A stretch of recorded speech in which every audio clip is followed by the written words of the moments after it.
안녕하세요. 책 속의 길입니다. 오늘 만날 책은 진 웹스터의 키다리 아저씨입니다.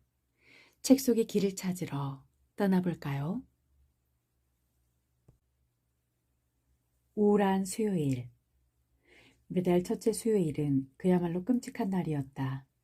내내 마음을 졸이며 기다려야 하고 막상 닥치면 이를 악물고 견뎌낸 후에 서둘러 언제 그랬냐는 듯 잊고 싶은 그런 날 말이다.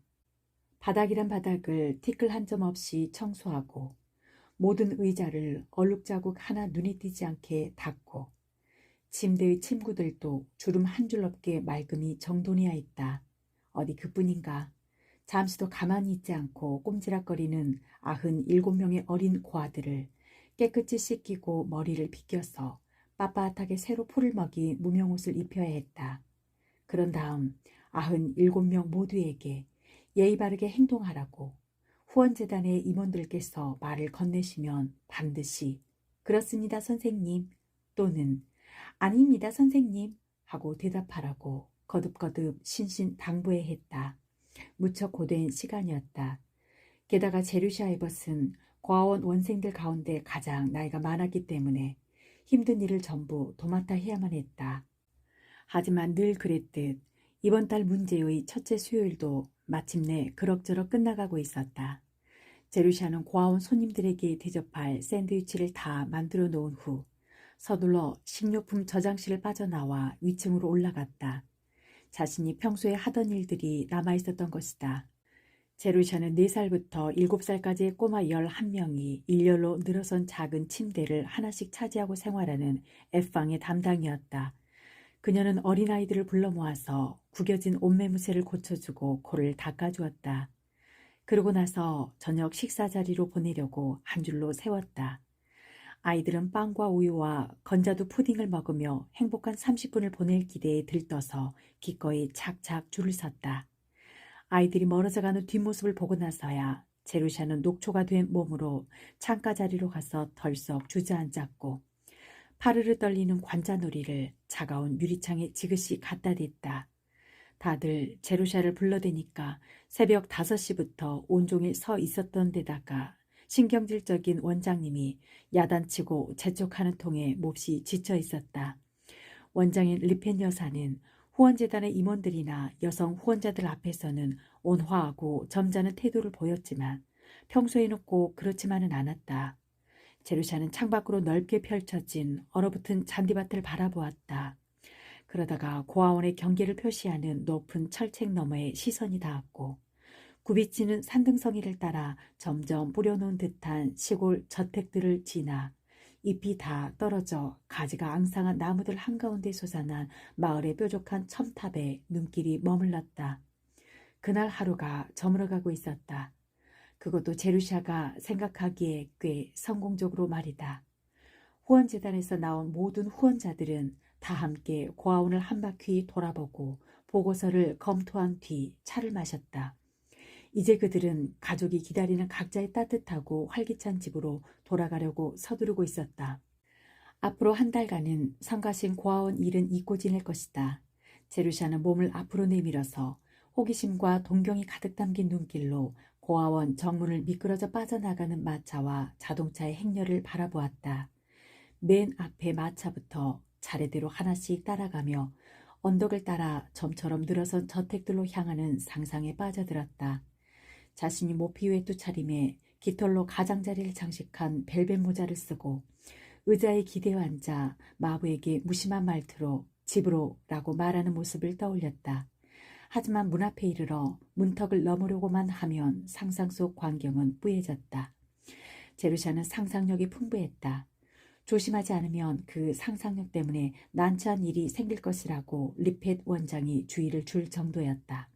하지만 그 뛰어난 상상력으로도 그토록 들어가고 싶은 현관 너머로는 한 발짝도 들어갈 수 없었다. 의욕과 모험심이 가득한 소녀였지만 가엾게도 17살이 되도록 평범한 가정집에 한 번도 들어가 본 적이 없었던 것이다.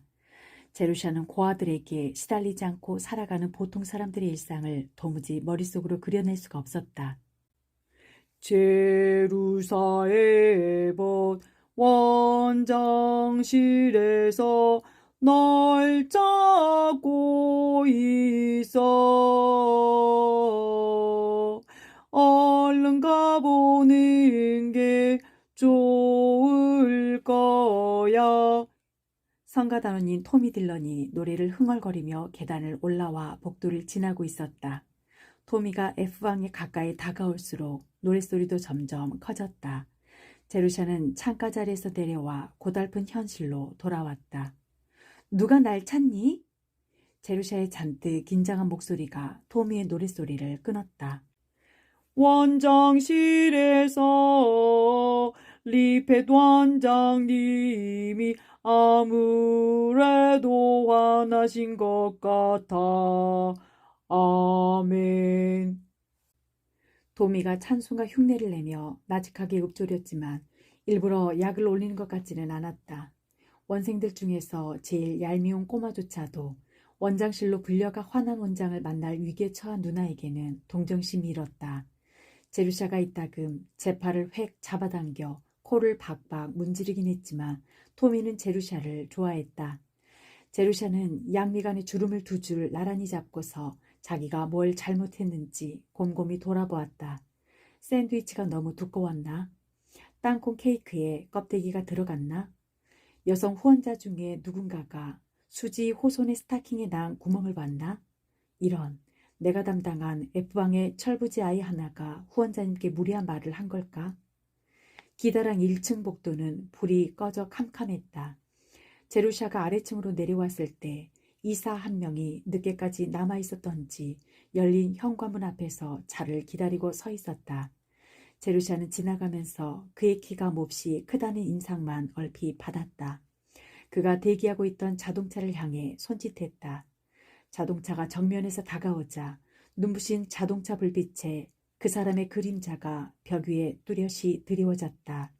다리와 팔이 점점 길쭉하게 뻗더니 복도 바닥에서부터 벽에 걸친 희한한 모양으로 늘어났다. 마치 아주 커다란 장님거비가 비틀거리며 서 있는 모습 같았다. 근심으로 잔뜩 찡그러졌던 제루샤의 얼굴에 웃음이 번졌다. 제루샤는 타고난 성격이 명랑해서 별것 아닌 일에도 곧잘 즐거워했다. 후원재단의 사람들을 생각하면 줄곧 숨이 막힐 듯 답답했는데 그들에게서 이런 사소하지만 재미난 점을 발견한 것은 정말 의외의 수확이었다.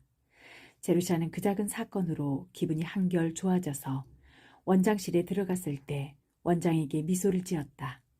놀랍게도 원장 역시 꼭 미소라고 말할 수는 없지만 적어도 상당히 상냥한 얼굴로 맞았다.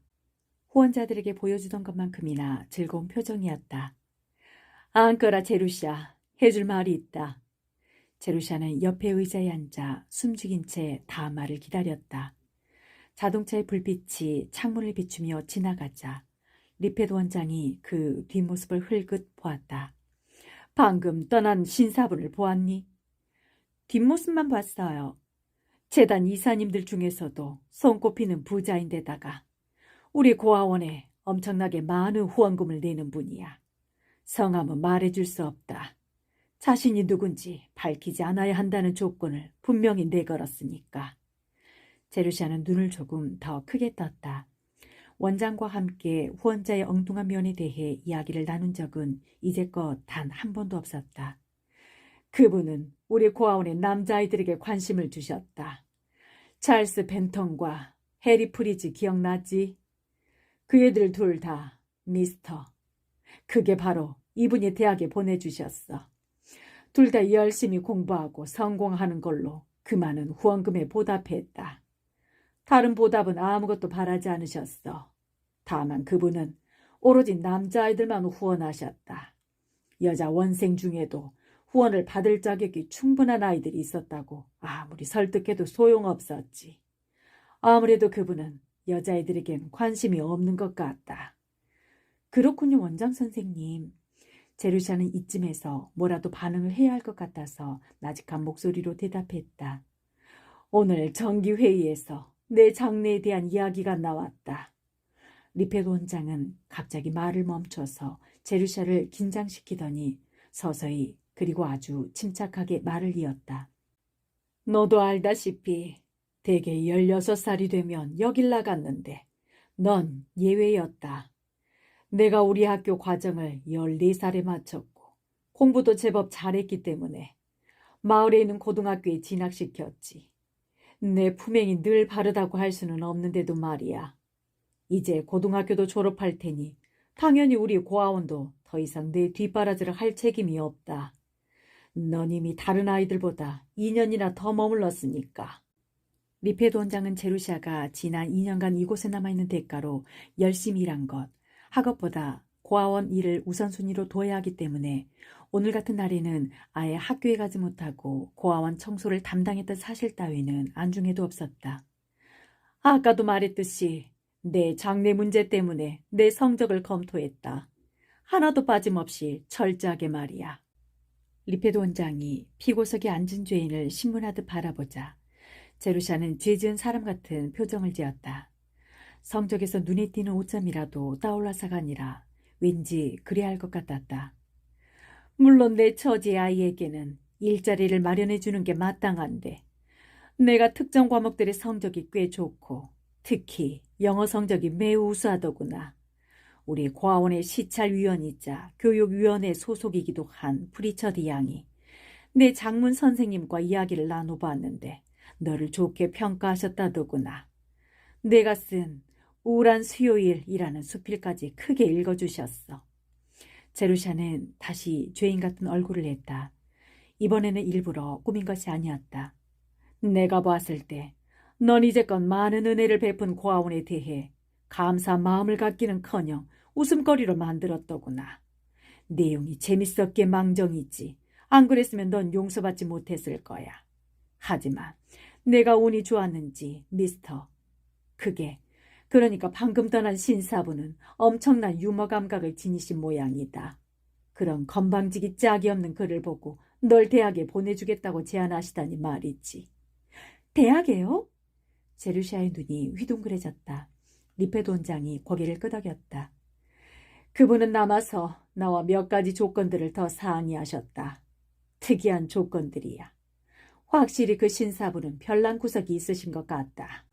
내게 독창석이 있다고 굳게 믿으시는지 너를 교육시켜 작가로 키울 계획을 하시더구나.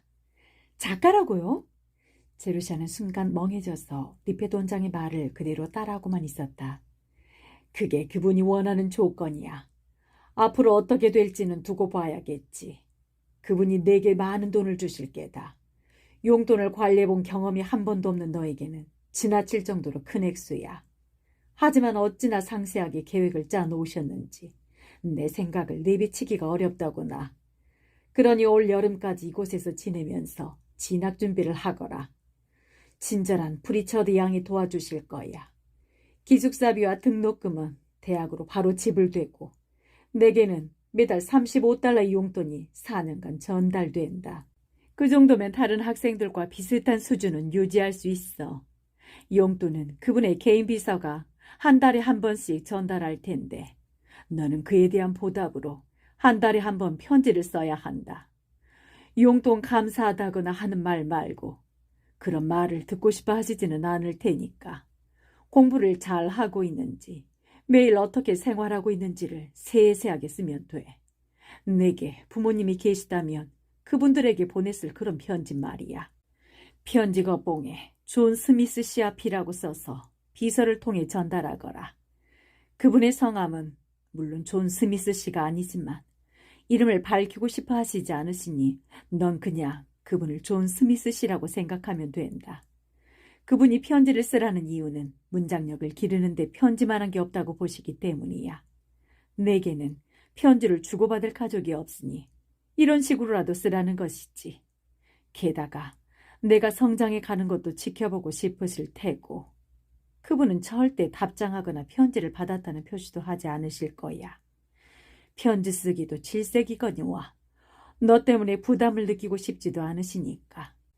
그럴 일은 없을 거라 믿지만 만약 퇴학을 당한다든지 하는 일이 생겨서 그분의 편지를 꼭 받아야 할 경우에는 비서인 그릭스 씨에게 편지를 쓰거라. 매달 편지를 쓰는 건 내가 무조건 해야 하는 의무다. 스미스 씨가 요구한 보답은 그것뿐이야. 그러니 빚을 갚는다고 생각하고 꼬박꼬박 편지를 보내드리거라. 편지의 말투는 공손하게 내가 교육을 잘 받고 있는 모습을 보여드리도록 해. 내 편지의 수령인이 존 그리어 고아원의 후원자님이라는 사실을 항상 명심하길 바란다. 제루샤는 간절한 눈빛으로 문을 바라보았다. 흥분으로 머릿속이 빙빙 돌았다. 리펫 원장의 지루한 설교에서 얼른 벗어나서 차분히 생각해보고 싶은 마음에 제루샤는 자리에서 일어나 슬쩍 뒤로 한 걸음 물러섰다.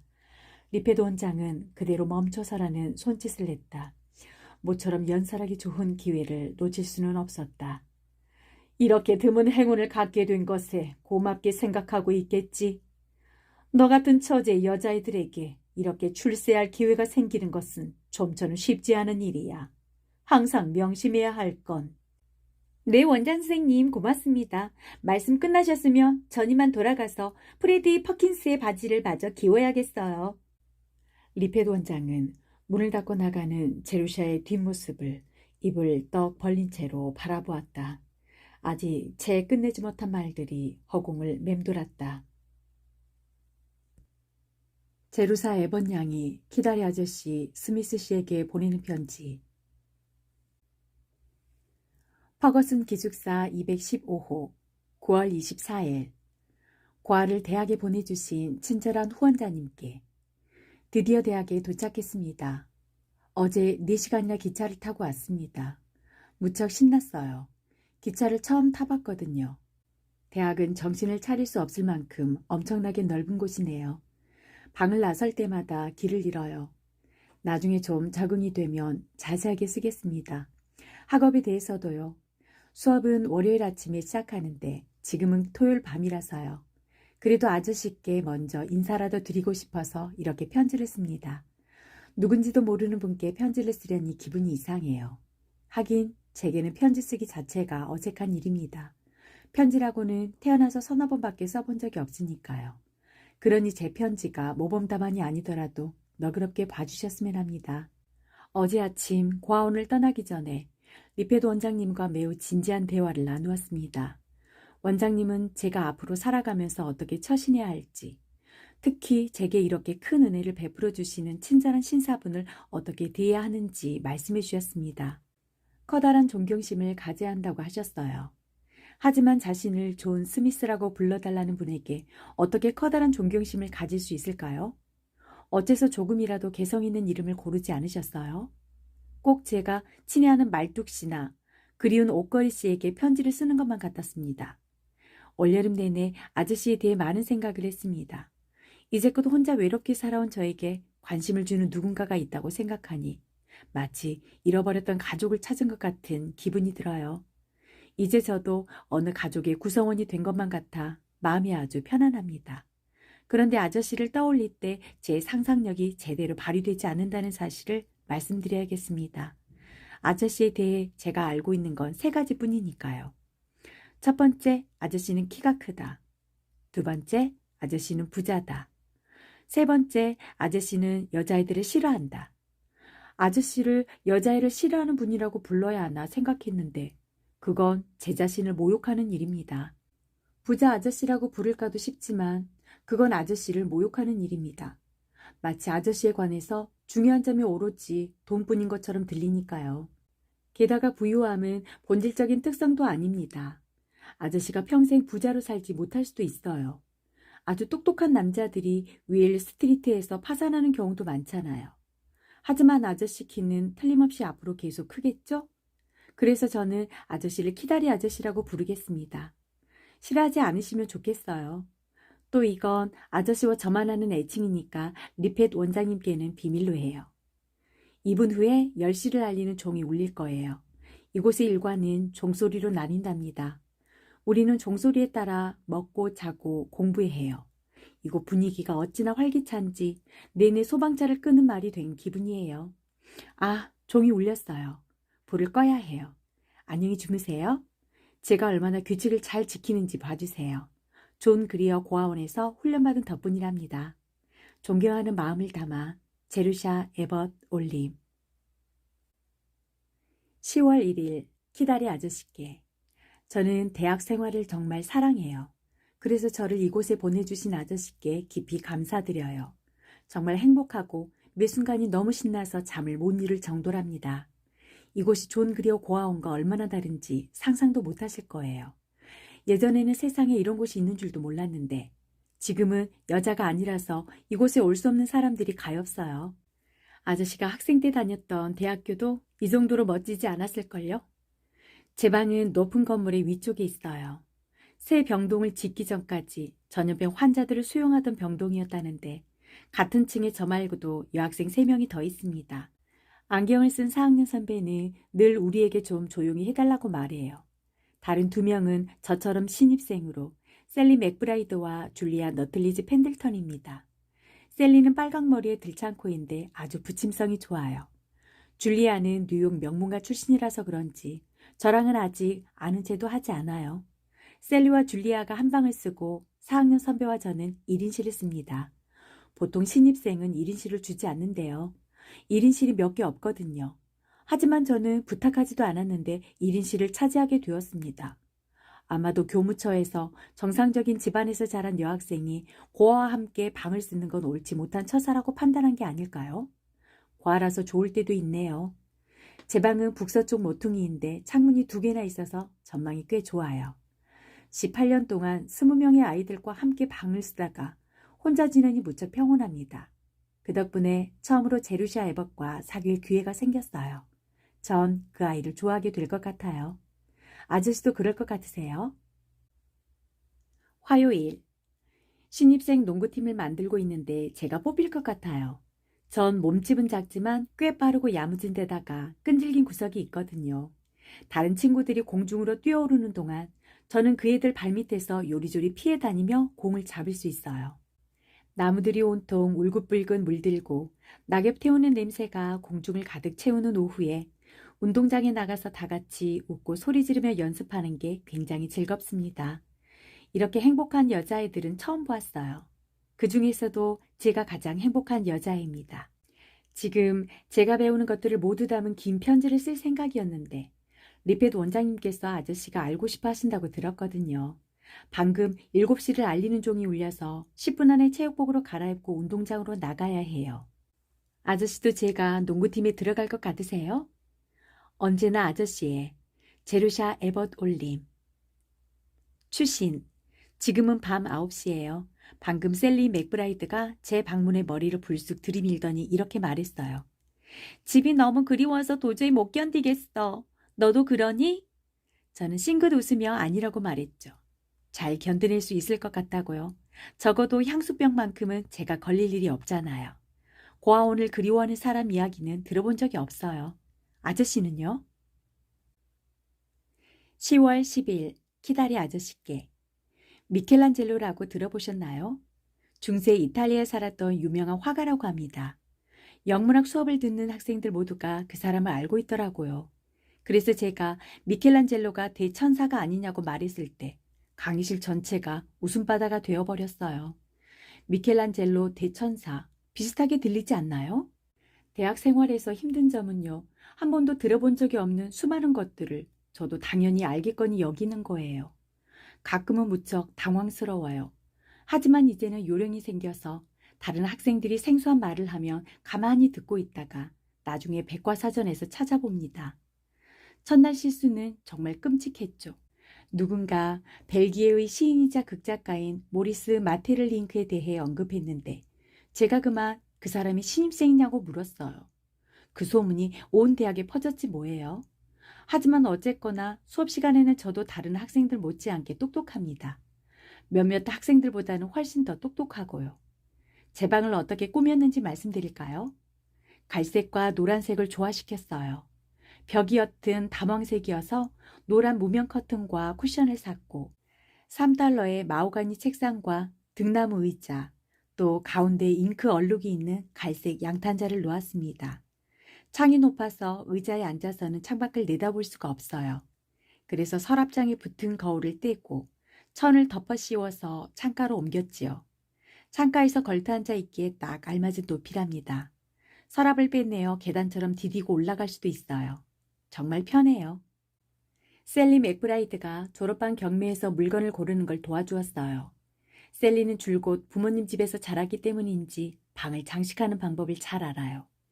아저씨는 진짜 5달러 지폐로 물건을 사고 거스름돈을 받는 것이 얼마나 재밌는 일인지 상상도 못하실 거예요. 저는 이제껏 돈이라곤 몇 센트밖에 가져보지 못했거든요. 아저씨, 제게 용돈을 주셔서 정말 감사합니다. 셀리는 세상에서 가장 재미있는 아이입니다. 줄리아 너틀리 펜들턴은 가장 재미없는 아이고요. 교무처에서 어째서 그 둘을 한 방에 배정했는지 도무지 이유를 모르겠어요. 셀리는 모든 걸 재미있어하고 낙지하는 것까지도요. 줄리아는 모든 걸 따분해하거든요. 줄리아는 사람들과 굳이 친해지려는 노력 따윈 하지 않습니다. 펜들턴 가문이라는 사실 하나만으로도 아무런 노력 없이 천국에 갈 자격을 갖추었다고 생각하나 봅니다. 줄리아와 저는 애초에 숙적이 될 운명으로 태어난 게 틀림없어요. 지금쯤 아저씨는 제가 뭘 배우는지도 몹시 궁금하시겠죠? 첫 번째 라틴어, 제2차 포에니 전쟁. 지난밤에 하니발 장군과 그의 부대가 트라시메누스 호수에 주둔했습니다. 매복한 채 로마군을 덮칠 기회를 엿봤고 오늘 새벽 4시에 전투가 벌어졌습니다. 로마군은 지금 퇴각 중입니다. 두 번째 프랑스어, 삼총사 24쪽과 3군 불규칙 동사의 변화형을 배우고 있습니다. 세 번째 기하학, 원규동을 마치고 원불에 들어갔습니다. 네 번째 영어, 설명문을 공부합니다. 제 문체는 나날이 명확하고 간결해지고 있습니다. 다섯 번째 생리학, 소화기에 접어들었습니다. 다음 시간에는 담즙과 췌장에 대해 배울 거예요. 배움의 길을 걷고 있는 아저씨의 제루샤 에버돌림. 추신, 아저씨는 술을 입에 대지도 않으셨으면 좋겠어요. 간임없이 해롭대요. 수요일, 키다리 아저씨께. 제 이름을 바꿨어요. 학생 명부에는 여전히 제루샤로 쓰여 있지만 다른 곳에서는 주디로 불려요. 생애 첫 애칭을 스스로 짓다니 제가 참 안 됐죠. 주디도 딱히 제가 지은 건 아니에요. 프레디 퍼킨스가 아직 말을 제대로 할 줄 모를 적에 저를 그렇게 불렀어요. 리펫 원장님이 아기 이름을 고를 때 좀 더 독창성을 발휘하시면 얼마나 좋았을까요? 원장님은 성을 전화번호에서 고르는데 첫 페이지에 에벗이 나와요. 이름은 그야말로 아무 데서나 찾으셨고요. 제루샤는 묘비에서 가져왔대요. 전 항상 그 이름이 싫었어요. 하지만 주디는 꽤 마음에 들어요. 사실 저에게 어울리지 않는 이름이죠. 저 같은 아이 말고 가족의 귀여움을 독차지하며 응석바지로 자란 푸른 눈의 귀여운 앙증맞은 아이에게나 어울릴 법한 이름이잖아요. 근심 걱정 없이 명랑하게만 자라온 아이 말이에요. 저도 그렇게 될 수만 있다면 얼마나 좋을까요? 저는 잘못을 저질렀을 때 가족들이 너무 오냐오냐하며 키운 바람에 버릇이 나빠져서 그렇다는 말은 결코 들을 일이 없겠죠. 하지만 그렇게 자라온 척하는 것도 엄청나게 재밌습니다. 혹시 언젠가 제게 편지를 보내시려거든 받는 사람 이름에 주디 앞이라고 써주시기 바랍니다. 비밀 한 가지 알려드릴까요? 제게 가죽 장갑이 3켤레나 생겼어요. 예전에 크리스마스 트리에 걸려있던 손모아 장갑 한 켤레를 가져온 적은 있지만 5손가락이 달린 장갑은 난생 처음입니다. 그래서 틈만 나면 장갑을 꺼내서 껴보고 있어요. 교실에서까지 장갑을 끼고 있지 않으려면 이러는 수밖에 없어요. 저녁 식사종이 울려요. 이만 줄이겠습니다. 금요일, 아저씨는 어떻게 생각하세요? 영어 교수님이 지난번에 제출한 제 장문에서 보기 드문 독창성이 엿보인다고 하셨어요. 진짜로 그렇게 말씀하셨어요. 교수님의 말씀 그대로예요. 제가 18년 동안 고아원에서 배웠던 것들을 생각했을 때 이건 정말 불가능한 일 아닌가요? 존 그리어 고아원의 목표는 아저씨도 틀림없이 알고 계시고 마음속으로 수긍하실 것처럼 97명의 고아들 모두를 97 쌍둥이로 만드는 것이니까요. 제가 보인 특출한 예술적 자질은 어릴 적 헛간 문짝에 분필로 리펫 원장님의 얼굴을 그리면서 발휘된 거예요. 제가 어린 시절을 보낸 고아원을 비난하더라도 아저씨가 언짢아하지 않으셨으면 좋겠어요. 하지만 아저씨가 칼자루를 주셨으니 제가 너무 버릇없다 싶으면 언제라도 돈을 그만 보내셔도 됩니다. 이런 말씀을 드리는 게 무리한 행동인 줄 알지만 제게 예의범절을 기대하지 마세요. 고아원이 교양 있는 숙녀들을 길러내는 곳은 아니잖아요. 아저씨도 아시겠지만 대학에서 진짜 어려운 건 공부가 아닙니다. 노는 거예요. 다른 아이들이 무슨 이야기를 하는 건지 저는 반도 못 알아들어요. 아무래도 저를 뺀 제 또래 아이들이 과거에 다들 경험했던 일과 관련된 우스갯소리들 같은데 전 이 세계에서 이방인이고 그녀들의 언어를 몰라요. 그럴 땐 정말 비참한 기분이 듭니다. 지금까지 늘 그래왔어요. 고등학교 때는 여자아이들이 삼삼오오 모여서서 절 빤히 쳐다보았죠. 제가 남과 다른 이상한 아이라는 걸 다들 알았거든요. 얼굴에 존 그리어 고아원이라고 쓰고 다니는 기분이었습니다. 그러다가 을에 선심 쓰는 아이들 몇몇이 다가와 품위 있는 태도로 말을 걸곤 했지요. 저는 그 애들이 모두 다 미웠어요. 특히 선심 쓰는 척하는 애들이 제일 미웠습니다. 여기서는 아무도 제가 고아원에서 자란 줄 몰라요. 셀리 맥브라이드에게는 부모님이 모두 돌아가셨고 친절한 노 신사분이 대학에 보내주셨다고 했어요. 사실이잖아요. 저를 비겁한 아이로 여기실 게 두렵지만 전 정말 평범한 아이가 되고 싶거든요. 제가 다른 아이들과 같아질 수 없는 가장 큰 차이점이 바로 제 어린 시절에 드리워진 그 끔찍한 고아원의 기억입니다. 그 기억을 외면하고 지울 수만 있다면 저도 여느 아이들처럼 괜찮은 사람이 될 수 있을지도 모릅니다. 걔들과 근본적인 차이가 있다고는 생각하지 않으니까요. 아저씨는 어떻게 생각하세요? 아무튼 셀리 맥브라이드는 저를 좋아해요. 아저씨의 영원한 주디 에벗 올림. 예전의 제류샤. 토요일 아침. 방금 편지를 다시 읽어보니 내용이 온통 침울하네요. 하지만 월요일 아침까지 제출해야 할 과제물이 산더미고 계약, 복습도 해야 하는 데다 심한 감기로 재채기까지 하고 있어서 그래요. 이해해 주실 거죠? 일요일. 어제 편지를 붙인다는 걸 깜빡했어요. 추신으로 몹시 화가 났던 일을 덧붙입니다. 오늘 아침 설교에서 글쎄 주교님이 뭐라고 그러는지 아세요? 성경에서 우리에게 해주신 가장 은혜로운 약속은 바로 가난한 자들이 항상 너희들과 함께 있느니라 라는 말씀입니다.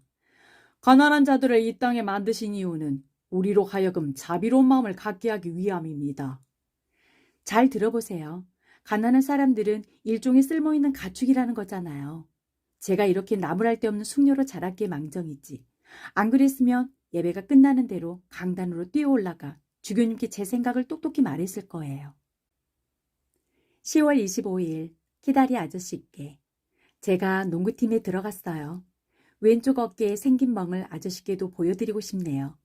파란색과 젓갈색이 섞인 멍 주위에 오렌지색 테두리가 있어요. 줄리아 펜들턴도 농구팀에 끼고 싶어 했지만 그 애는 못 들어왔죠. 만세! 저 참 못된 아이죠. 대학 생활이 갈수록 점점 더 마음에 듭니다.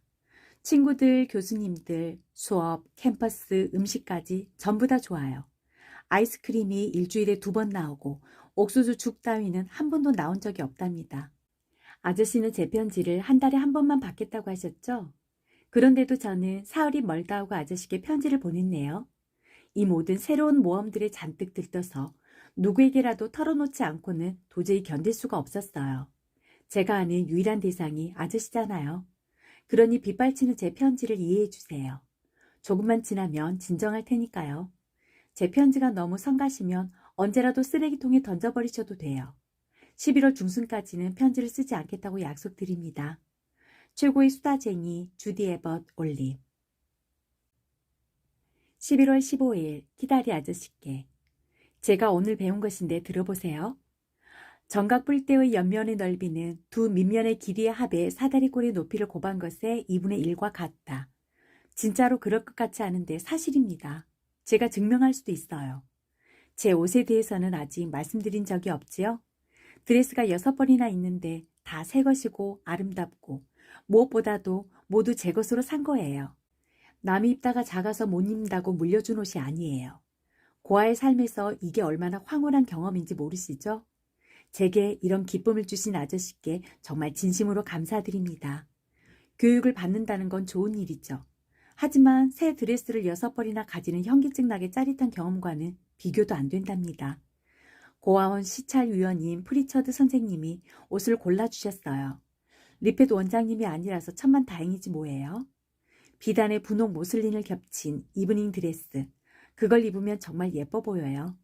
교회 갈 때 입을 파란색 드레스. 동양풍으로 마감 처리된 빨간 베일의 만찬용 드레스. 이 옷을 입으며 제가 집시 같아 보인대요. 장밋빛 샬리천으로 만든 드레스. 회색 정장. 수업에 갈 때 입을 평상복. 이렇게 총 6벌입니다. 이 정도 옷을 가지고는 줄리아 러틀리지 펜들턴에게 명함도 못 내밀지만 제루샤 에버색에는요. 세상에 정말 과분해요. 지금 저를 어리석고 속물적인 아이라고 여자애를 공부시키는 건 돈 낭비였다고 생각하시나요? 하지만 아저씨, 만약 아저씨도 평생 체크무늬 무명옷만 입고 살았더라면 지금의 제 기분을 이해하실 거예요. 고등학교에 입학해서는 체크무늬 무명옷보다도 훨씬 더 못한 것을 입었고요. 자선 상자에 든 옷 말이에요. 자선 상자에서 꺼낸 생각만으로도 비참한 그 옷을 입고 학교에 갔을 때 얼마나 수치스러운 기분이 드는지 아저씨는 모르세요. 한 번은 하필이면 옷의 원래 주인의 바로 옆자리에 앉았고 그 아이가 다른 아이들에게 제 옷을 가리키며 소곤대고 킥킥댔어요. 저기 벗어던진 옷을 주워 입어야 했던 쓰라림은 제 영혼까지 집어삼켰어요. 제가 앞으로 평생 실크 스타킹만 신는다 해도 그때 받은 상처는 지워지지 않을 거예요. 최신 전쟁 속보, 전투 현장에서 소식을 전합니다. 11월 13일 목요일 새벽 4시, 한니발 장군이 로마군 전위 부대의 노선을 따라 카르타고 군사들을 이끌고 산을 넘어 카실리눔 평원으로 진입했습니다. 경무장한 누미니아 군이 퀸투스 파비우스 막시무스의 보병대와 교전 중으로 두 차례의 전투와 소규모 작전이 벌어졌습니다. 로마군은 수많은 사상자를 내고 퇴각했습니다. 전투 현장에서 아저씨의 특파원이 된 것을 영광으로 생각하는 주디 에벗 올림. 추신, 답장을 바라면 안 되는 줄 알지만 이것저것 질문해서 아저씨를 귀찮게 하지 말라는 주의도 받았지만 그래도 이것만 알려주세요. 아저씨 나이가 아주 많으세요? 아주 조금 많으세요? 완전히 대머리세요? 아니면 조금만 벗겨지셨나요? 아저씨의 모습을 그리는 건 기하학의 정리를 이해하는 것만큼이나 어렵네요. 키가 크고 부자이면서 여자아이들은 싫어하는 남자이긴 하지만 당돌한 한 소녀에게만은 몹시 너그러운 아저씨는 어떻게 생기셨을까요? 답장을 기다릴게요. 12월 19일 키다리 아저씨께. 결국 답변이 없으시네요. 하지만 이건 아주 중요한 일이에요. 아저씨 대머리세요? 아저씨의 모습을 꽤 정확하게 그려내고 있는 것 같아서 몹시 뿌듯했는데 문득 머리 부분에 오니까 막막해요. 흰색인지 검은색인지, 희끗희끗한지 아니면 혹시 머리카락이 하나도 없는지 어떻게 그려야 할지 도무지 갈피를 잡을 수가 없어요. 이게 제가 생각하는 아저씨의 모습입니다. 그러니까 문제는 말이에요. 머리카락을 좀 더 그려 넣을까요? 눈동자 색깔은 무엇인지 궁금하지 않으세요? 눈동자는 회색이고 눈썹은 현관 지붕처럼 툭 튀어나왔어요. 그리고 입꼬리는 아래로 처지고 입은 한 일자로 담은 모양이에요. 있잖아요. 이제 알겠어요. 아저씨는 묵뚝뚝하고 괴팍한 노인이시군요. 예배 시간을 알리는 종이 울리네요. 밤 9시 45분. 반드시 지켜야 할 규칙을 하나 만들었습니다. 아침에 제출할 과제물이 아무리 많아도 절대로 밤에는 공부하지 않기로요. 그 대신 교과서 이외의 책들을 읽으려고 합니다. 아시잖아요. 제게 있는 18년이라는 공백을 채우려면 책을 읽어야 합니다. 제 머릿속이 얼마나 텅 비어있는지 아무리 말씀드려도 아저씨는 못 믿으실 거예요. 저도 요즘에서야 깨닫고 있는걸요. 반듯한 가정에서 가족과 친구들과 어울리며 서재가 있는 환경에서 자란 애들은 자연스레 알고 있는데 저는 들어본 적조차 없는 것들이 많습니다. 예를 들면 이런 거예요. 저는 마도구스 이야기나 데이비드 카퍼필드, 아이반호, 신데렐라, 푸른 수염, 로빈슨 크루소, 제인 에어, 이상한 나라의 앨리스, 러디어드 키플링의 시를 읽어본 적이 없습니다. 헨리 8세가 몇 번 결혼했다든가 셸리가 시인인 것도 몰랐어요. 예전에는 사람이 원숭이였다거나 에덴 동산이라는 아름다운 신화도요. RLS는 로버트 루이스 스티븐슨의 약자고 조지 엘리엇이 여자인 줄도 몰랐지요. 모나리자를 본 적이 없고 못 믿으시겠지만 사실이에요. 셜록 홈즈도 금시초문입니다. 이젠 저도 이런 것들뿐만 아니라 다른 것들도 알지만 그래도 완전히 따라가려면 아직 한참이나 멀었답니다. 그래도 정말 재미있어요. 하루 종일 저녁이 오기를 기다리다가 드디어 밤이 되면 문에 공부 중이라고 쓰인 편말을 내걸고 근사한 빨간색 목욕 가운을 입고 털 슬리퍼를 신은 채 쿠션을 죄다 끌어모아 등에 받치고 침대에 앉습니다. 그러고는 팔꿈치 곁에 있는 노스웨 스탠드에 불을 켜고 책을 읽고 또 읽어요. 한 권으로는 성이 차지 않아서 한꺼번에 4권을 읽을 때도 있지요. 지금은 테니슨의 시와 허영의 시장, 키플링 단편 소설집, 그리고 웃지 마세요. 작은 아씨들을 읽고 있습니다. 어린 시절에 작은 아씨들을 읽지 않은 사람은 이 대학에서 저뿐이더라고요. 하지만 아무에게도 그 사실을 말하지 않았답니다. 희한한 애라고 낙인 찍힐 게 뻔해요. 전 그냥 잠자코 나가서 지난달 용돈에서 1달러 12센트를 써서 그 책을 샀지요. 다음에 누군가 라임 피클 이야기를 꺼내면 저도 무슨 말인지 금방 알아들을 거예요. 10시종이 울리네요.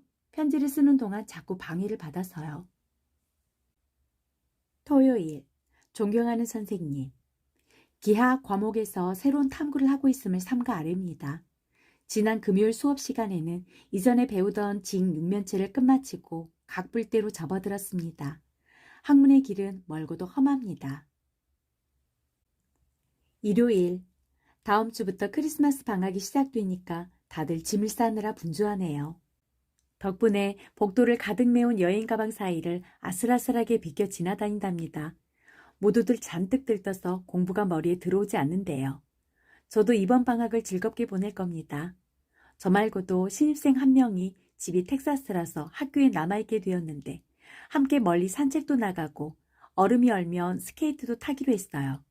여전히 읽어야 할 책들이 많으니 3주 동안 도서관에서 책이나 실컷 읽어야겠어요. 이만 줄일게요. 아저씨도 저처럼 행복하시길 바랍니다. 아저씨의 영원한 주디. 추신, 답장 꼭 주세요.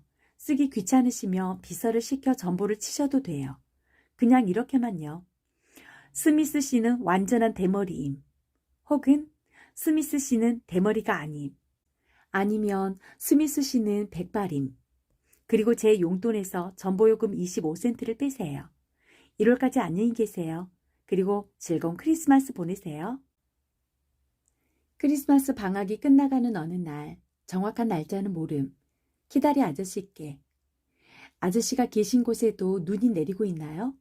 제 방 창밖으로 보이는 세상은 온통 부드럽게 주름진 하얀 천으로 덮였고 팝콘만큼 커다란 눈송이들이 하늘에서 내려오고 있습니다. 늦은 오후라서 태양이 더 차가운 보랏빛의 언덕 너머로 막 저물기 시작했어요. 창가 자리에 올라앉아 옅어지는 저녁놀 아래에서 아저씨께 편지를 쓰고 있습니다.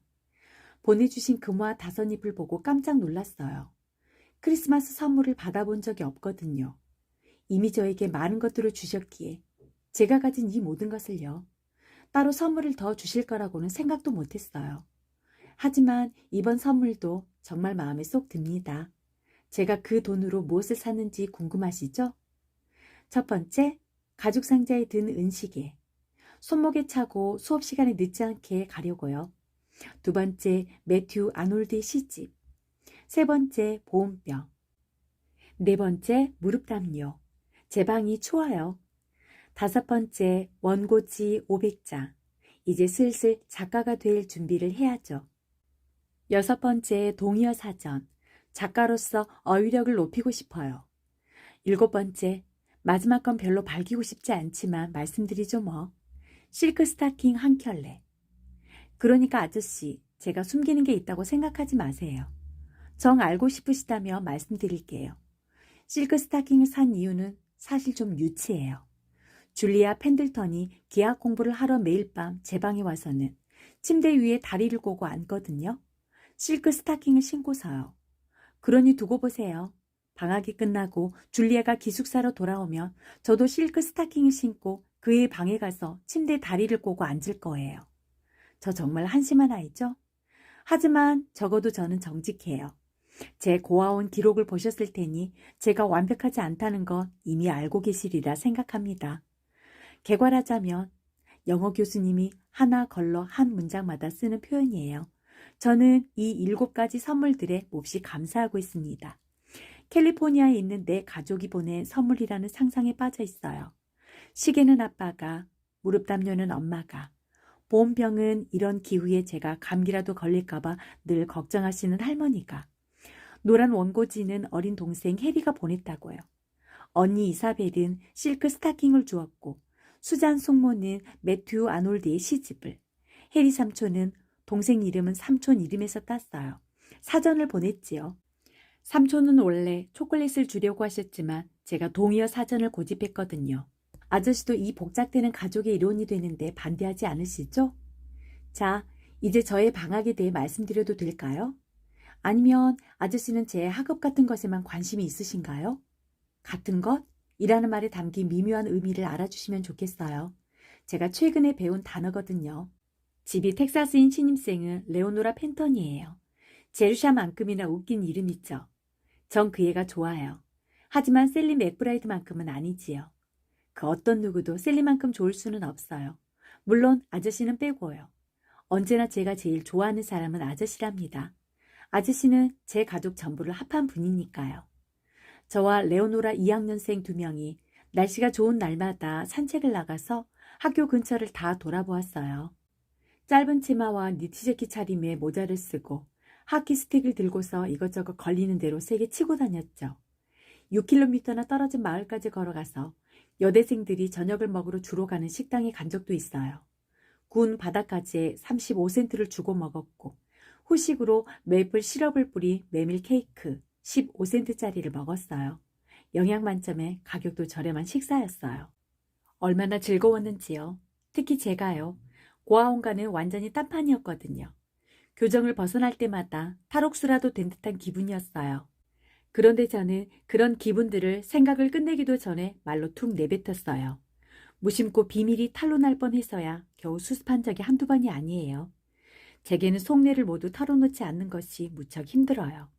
아마도 천성적으로 솔직한 성격인가 봐요.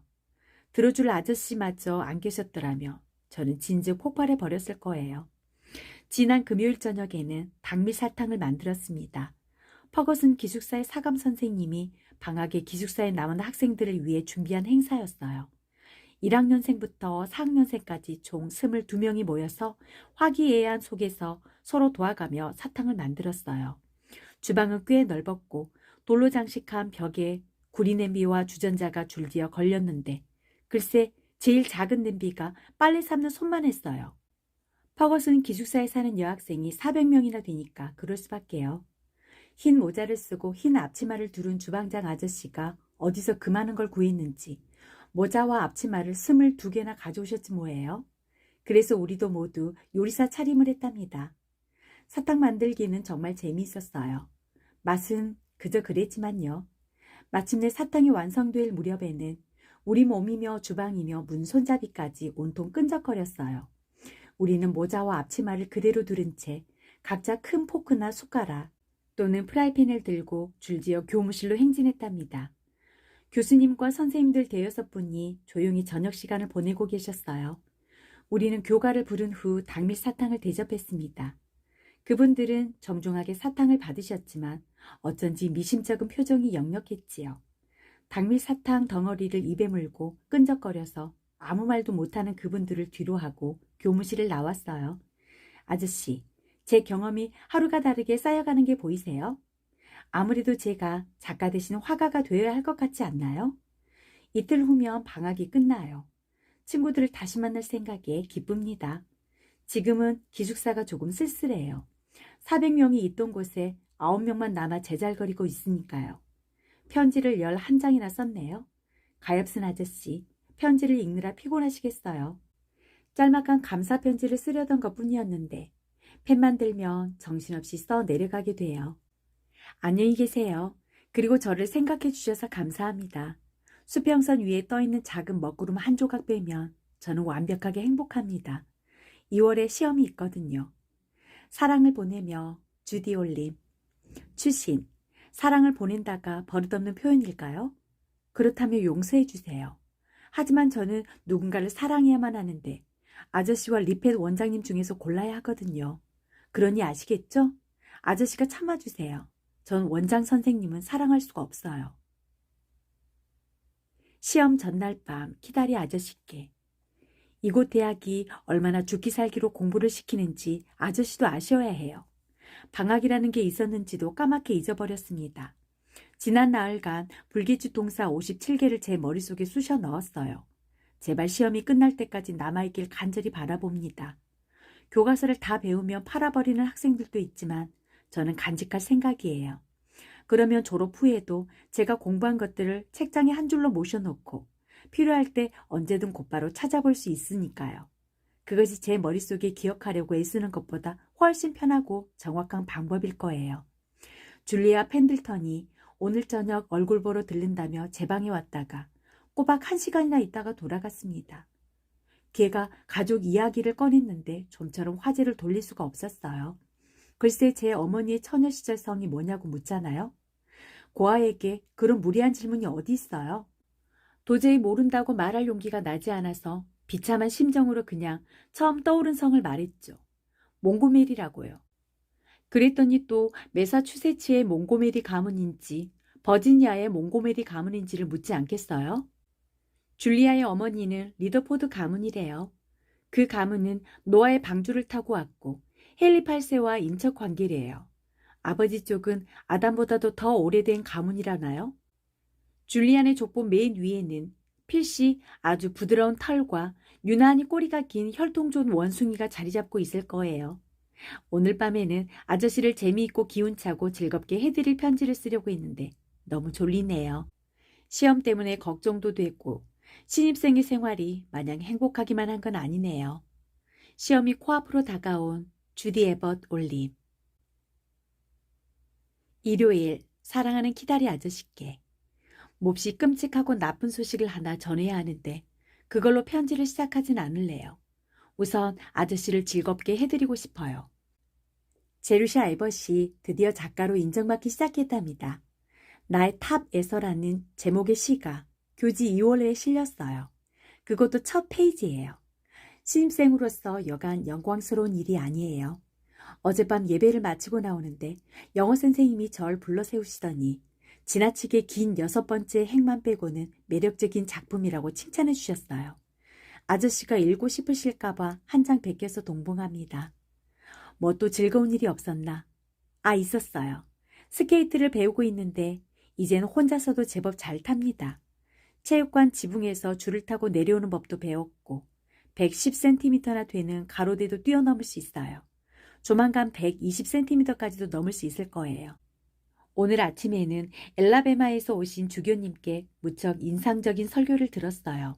비난받고 싶지 않거든 남을 비난하지 마라. 왜 타인의 실수를 눈감아줘야 하는지, 왜 사람들을 가혹하게 비난해서 낙담시키면 안 되는지 그 이유에 관한 내용이었어요. 아저씨도 들어보신 내용이길 바랍니다.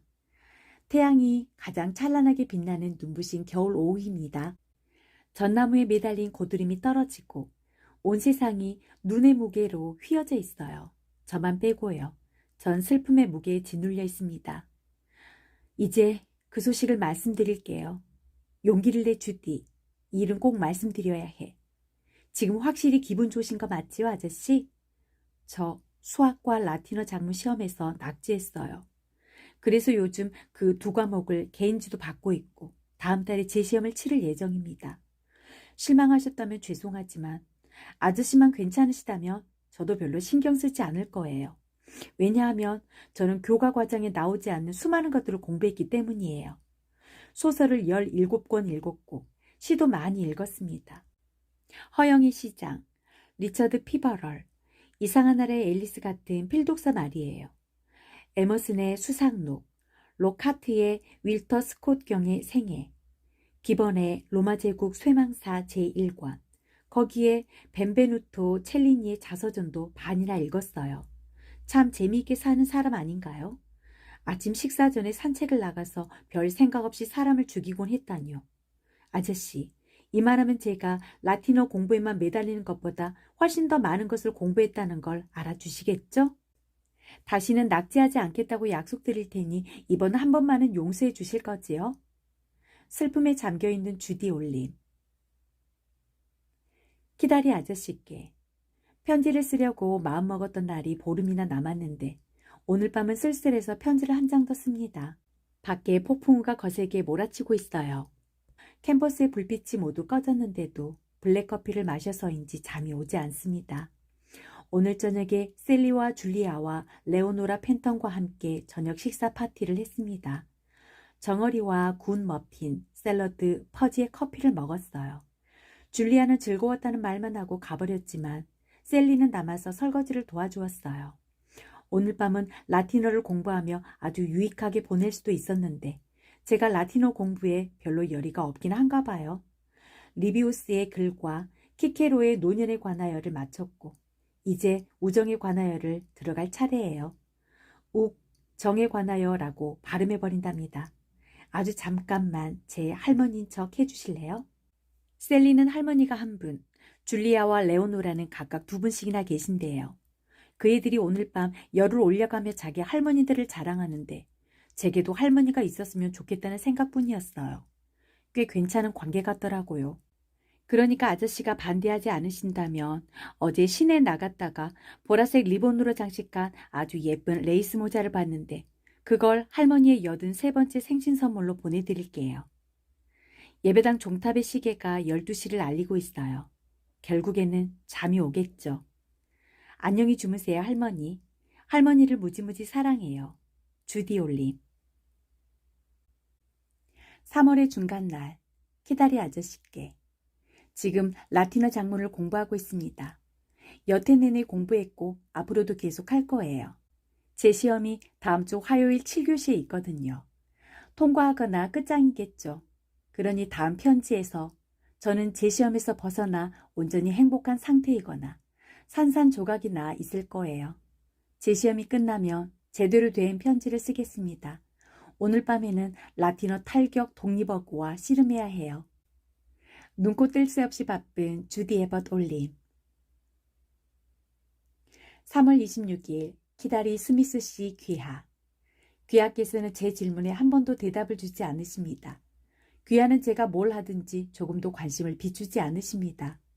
귀하는 아마도 고약한 후원자님들 중에서도 가장 고약한 분이실 겁니다. 귀하께서 저를 교육시키는 이유는 제게 눈꽃만큼이라도 관심이 있어서가 아니라 의무감 때문이겠지요. 귀하에 대해서 저는 아무것도 모릅니다. 귀하의 이름조차도 모르지요. 물건에게 쓰는 것 같아서 도저히 편지 쓸 맛이 안 납니다. 귀하께서는 제 편지를 읽지도 않고 쓰레기통으로 던져버리는 게 분명합니다.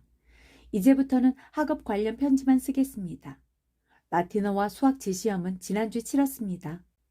모두 통과해서 재시험에서 자유의 몸이 되었습니다. 귀하의 성실한 제루샤 에벗 올림. 4월 2일 키다리 아저씨께. 저는 정말 못된 아이예요. 제발 지난주에 버릇없는 편지를 잊어주세요. 그날 밤 너무나 외롭고 비참한 심정이 든 데다가 목까지 아팠거든요. 그땐 몰랐지만 편도선염에 독감의 온갖 증상들이 복합적으로 겹쳐서 아팠던 거예요. 지금 병원입니다. 입원한 지 6일째예요. 병원에서 오늘에서야 자리에서 일어나 앉아 종이와 펜을 들어도 좋다는 허락을 받았어요.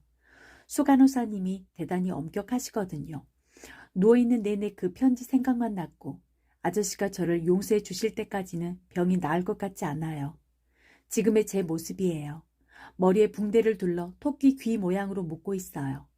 동정심이 마구 샘솟지 않으세요? 설화선이 잔뜩 부었대요. 생리학을 1년 내내 공부했는데 설화선이라는 말은 처음 들어봐요. 교육이라는 게 얼마나 부질없는 것인지요. 편지를 더 이상 이어나가지 못하겠습니다. 오래 앉아있으며 몸이 떨리거든요. 버릇없고 배은망덕한 저를 부디 용서해 주세요. 가정교육을 못 받아서 그런가 봅니다. 사랑을 담아 아저씨의 주디 에벗 올림. 병원에서 4월 4일 사랑하는 키다리 아저씨께. 어제 저녁 해가 저물어 갈 무렵 침대에 앉아 창밖으로 내리는 비를 바라보며 병원 생활이 견딜 수 없이 지루하다고 생각하고 있던 그때 간호사가 하얗고 긴 상자를 들고 왔어요. 너무도 아름다운 분홍 장미꽃이 가득 들어있었죠. 하지만 훨씬 더 멋졌던 건 동봉된 카드였습니다. 뒤로 갈수록 글자가 올라가는 재미있는 동시에 뚜렷한 개성이 묻어나는 필체로 정중한 안부 인사가 쓰여 있었어요. 고맙습니다, 아저씨. 표현할 수 없을 만큼 감사드려요. 아저씨가 보내주신 꽃은 제 인생에서 처음 받아본 진실한 선물이었어요. 제가 얼마나 어린애 같았냐면요. 너무 행복해서 엎드려서 엉엉 울었답니다. 아저씨가 제 편지를 읽으신다는 걸 알았으니까 앞으로는 더욱 재미있는 편지를 쓰겠어요. 붉은 리본으로 묶어 금고에 보관할 가치가 있도록요. 단지 그 끔찍한 편지 한 통만은 불태워주세요. 아저씨가 그걸 다시 읽으실 거라는 생각만 해도 끔찍해요. 몸이 많이 아파서 비참한 기분에 잠겨 심술을 부리는 가련한 신입생을 기운차게 만들어주셔서 고맙습니다. 아저씨는 사랑하는 가족과 친구들이 많아서 혼자 있다는 것이 어떤 기분일지 모르실 거예요. 전 너무나 잘 알죠. 안녕히 계세요. 다시는 그렇게 못되게 굴지 않겠다고 약속할게요.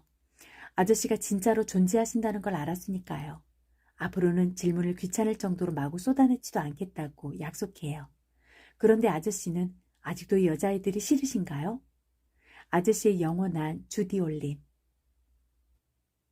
월요일 8교시 키다리 아저씨께. 설마 아저씨가 두꺼비를 깔고 앉았던 그 후원자님은 아니시죠? 두꺼비가 펑 소리를 내며 터져 죽었다던데. 그렇다면 그분은 두꺼비보다 더 뚱뚱했겠지요? 존 그리어 고아원의 세탁실 창문 옆에 격자 뚜껑으로 덮인 방공호를 기억하세요? 매년 봄 두꺼비들이 나올 쯤이면 우리는 두꺼비들을 잡아다가 거기에 넣어두곤 했어요. 이따금 거기서 빠져나온 두꺼비들이 세탁실로 넘어왔고 빨래하는 날 유쾌한 소동이 일어났죠. 소란을 피웠다고 호되게 야단맞고 풀이 죽기도 했지만 잠시일 뿐 또다시 두꺼비들을 잡아들였어요. 그러던 어느 날 여하튼 아저씨가 지루하시지 않도록 세세한 건 넘어갈게요. 가장 크고 뚱뚱한 끈적끈적한 두꺼비가 이사실의 대형 가죽 의자 위로 올라가 앉아 있었지 뭐예요. 그리고 그날 오후 이사회 때 그만. 아저씨도 그 자리에 계셨을 테니 나머지는 말씀 안 드려도 아시죠? 시간이 흘러서 냉정하게 돌아보니 벌을 받을만 했던 것 같아요. 제 기억이 맞다면 벌도 적절했던 것 같고요. 왜 이런 추억이 잠기는지 모르겠어요. 아마 봄이 오고 두꺼비가 나오기 시작하니까 다시 그 시절의 장난을 치고 싶은 본능이 꿈틀거리나 봐요. 하지만 이제 두꺼비를 잡지 않아요. 이유는 단 하나, 그걸 못하게 하는 규칙이 없기 때문이지요. 목요일 예배를 마치고. 제가 제일 좋아하는 책이 뭔지 아세요? 그러니까 지금 이 순간에요. 사흘마다 좋아하는 책이 바뀌니까요. 지금은 폭풍의 언덕이에요. 에밀리 브론테는 아주 어린 나이에 이 소설을 썼어요. 그때까지 하워스 교구를 벗어난 적이 없고 평생 아는 남자도 없었다는데 대체 어떻게 히스클리프 같은 남자를 상상해냈을까요? 전 못했을 거예요. 저도 확실히 어리고 존 그리어 고아원을 벗어난 적이 없었으니 조건이 비슷한데도 말이죠. 때때로 제가 천재가 아니라는 생각에 무시무시한 공포감이 밀려듭니다. 제가 위대한 작가가 되지 못하면 아저씨는 몹시 실망하실까요? 주위가 온통 새싹으로 파릇파릇한 아름다운 봄날이면 공부는 뒷전으로 미루고 밖으로 달려나가 봄 기운을 만끽하고 싶어요. 들판에서 온갖 신기한 일들이 펼쳐지니까요. 책을 쓰는 것보다 책 속 내용처럼 살아가는 게 훨씬 더 재미있을 거예요.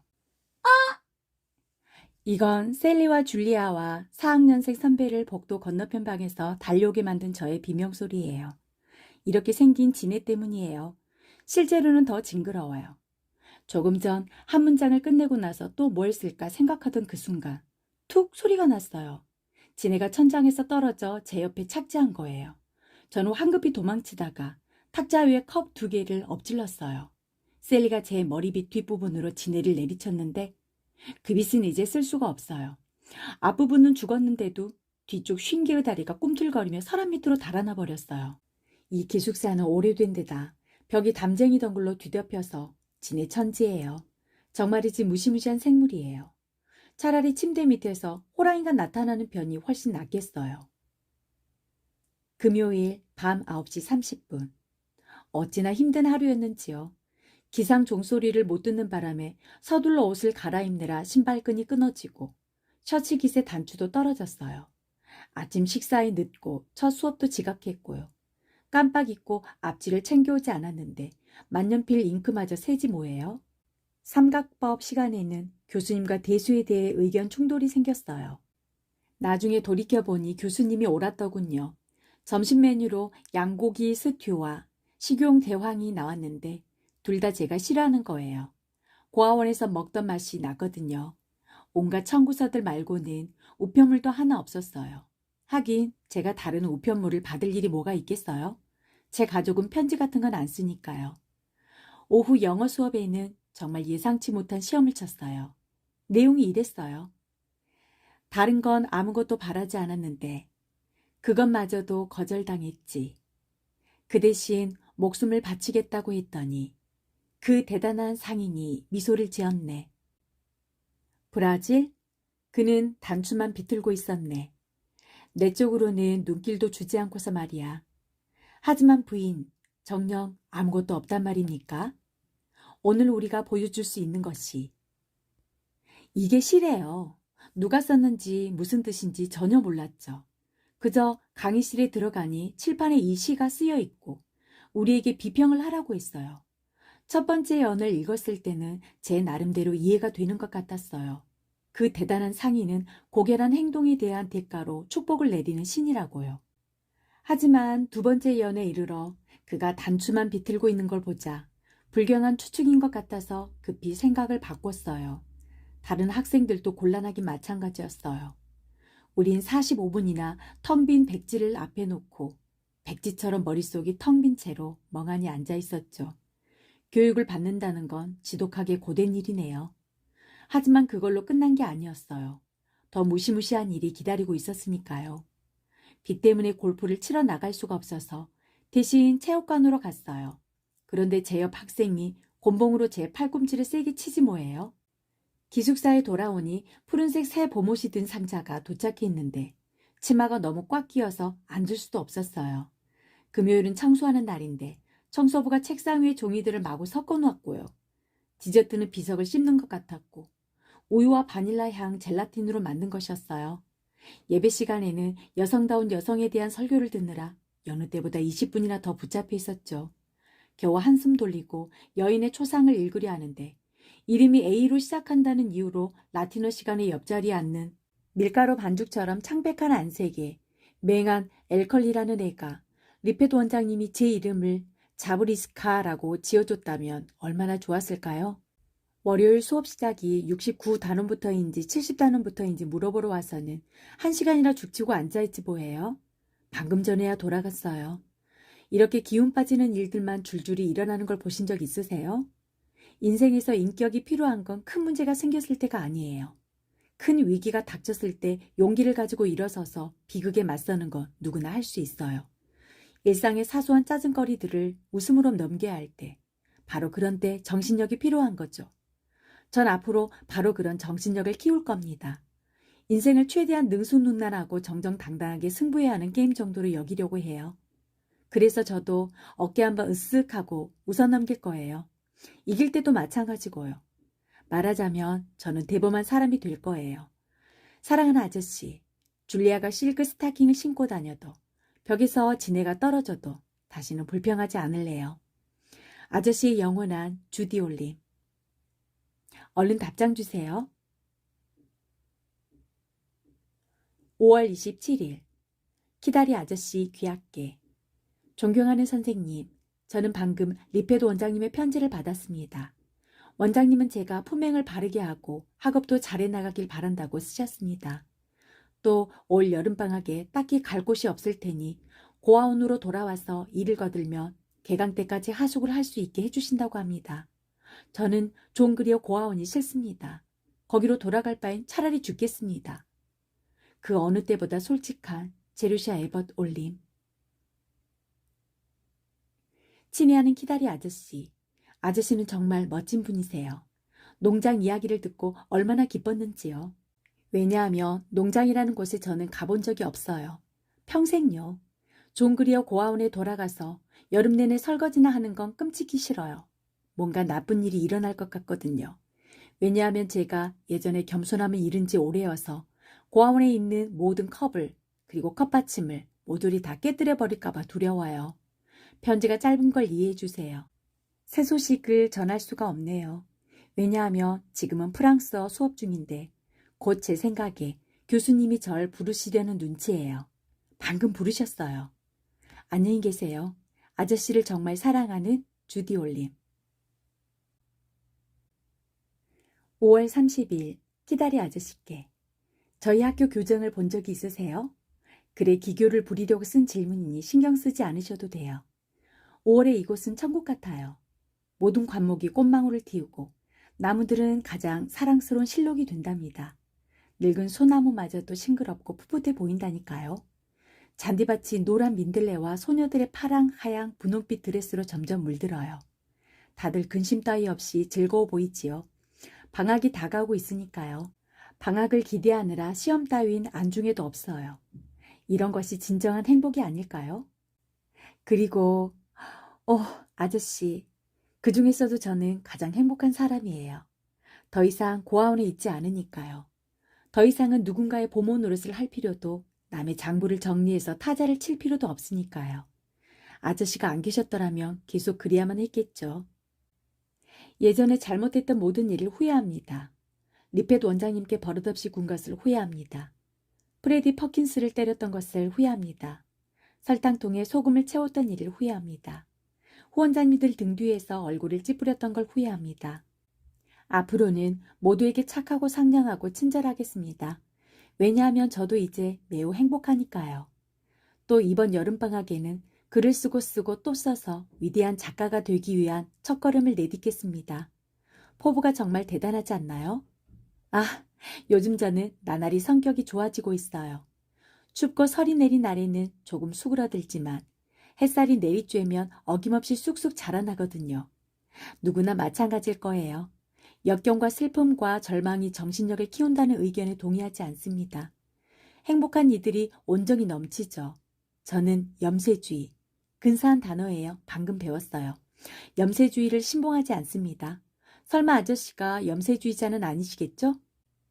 교정 풍경을 알려드리고 싶어서 펜을 들었는데 아저씨가 잠깐이라도 들르시면 좋겠다는 생각이 듭니다. 제가 모시고 다니며 아저씨 저 건물은 도서관이고 여긴 보일러실입니다.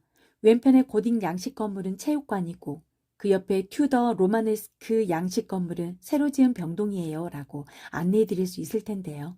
참, 제가 안내를 참 잘한답니다. 고아원에서 늘 하던 일이고 오늘 여기서도 하루 종일 안내를 했어요. 정말이에요. 게다가 그것도 남자분을요. 근사한 경험이었어요. 남자분과 대화해본 적이 없었거든요. 이따금 후원재단 이사님들과 대화했던 건 제외할게요. 죄송해요, 아저씨. 재단 분들을 흉봐서 아저씨의 기분을 상하게 하려던 건 아니에요. 아저씨는 그분들과는 다르다고 생각하니까요. 아저씨는 어쩌다가 이사회에 들어오셨을 테죠. 대개 이사님들은 뚱뚱하고 거만한 태도로 자비를 베풀 듯 행동하세요. 금시계줄을 늘어뜨린 채 고아의 머리를 쓰다듬어 주시죠. 왕풍뎅이 같아 보이지만 실은 아저씨를 제외한 다른 이사님들의 모습을 그린 거예요. 어쨌든 좀 전의 이야기로 돌아갈게요.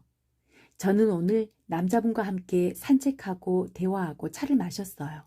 그것도 아주 훌륭한 신사분과요. 바로 줄리아의 삼촌인 저비스 펜들턴 씨였어요. 그러니까 줄리아 아버지의 막내 남동생이에요. 더 길게 설명하자면 아저씨만큼이나 키가 크셨어요.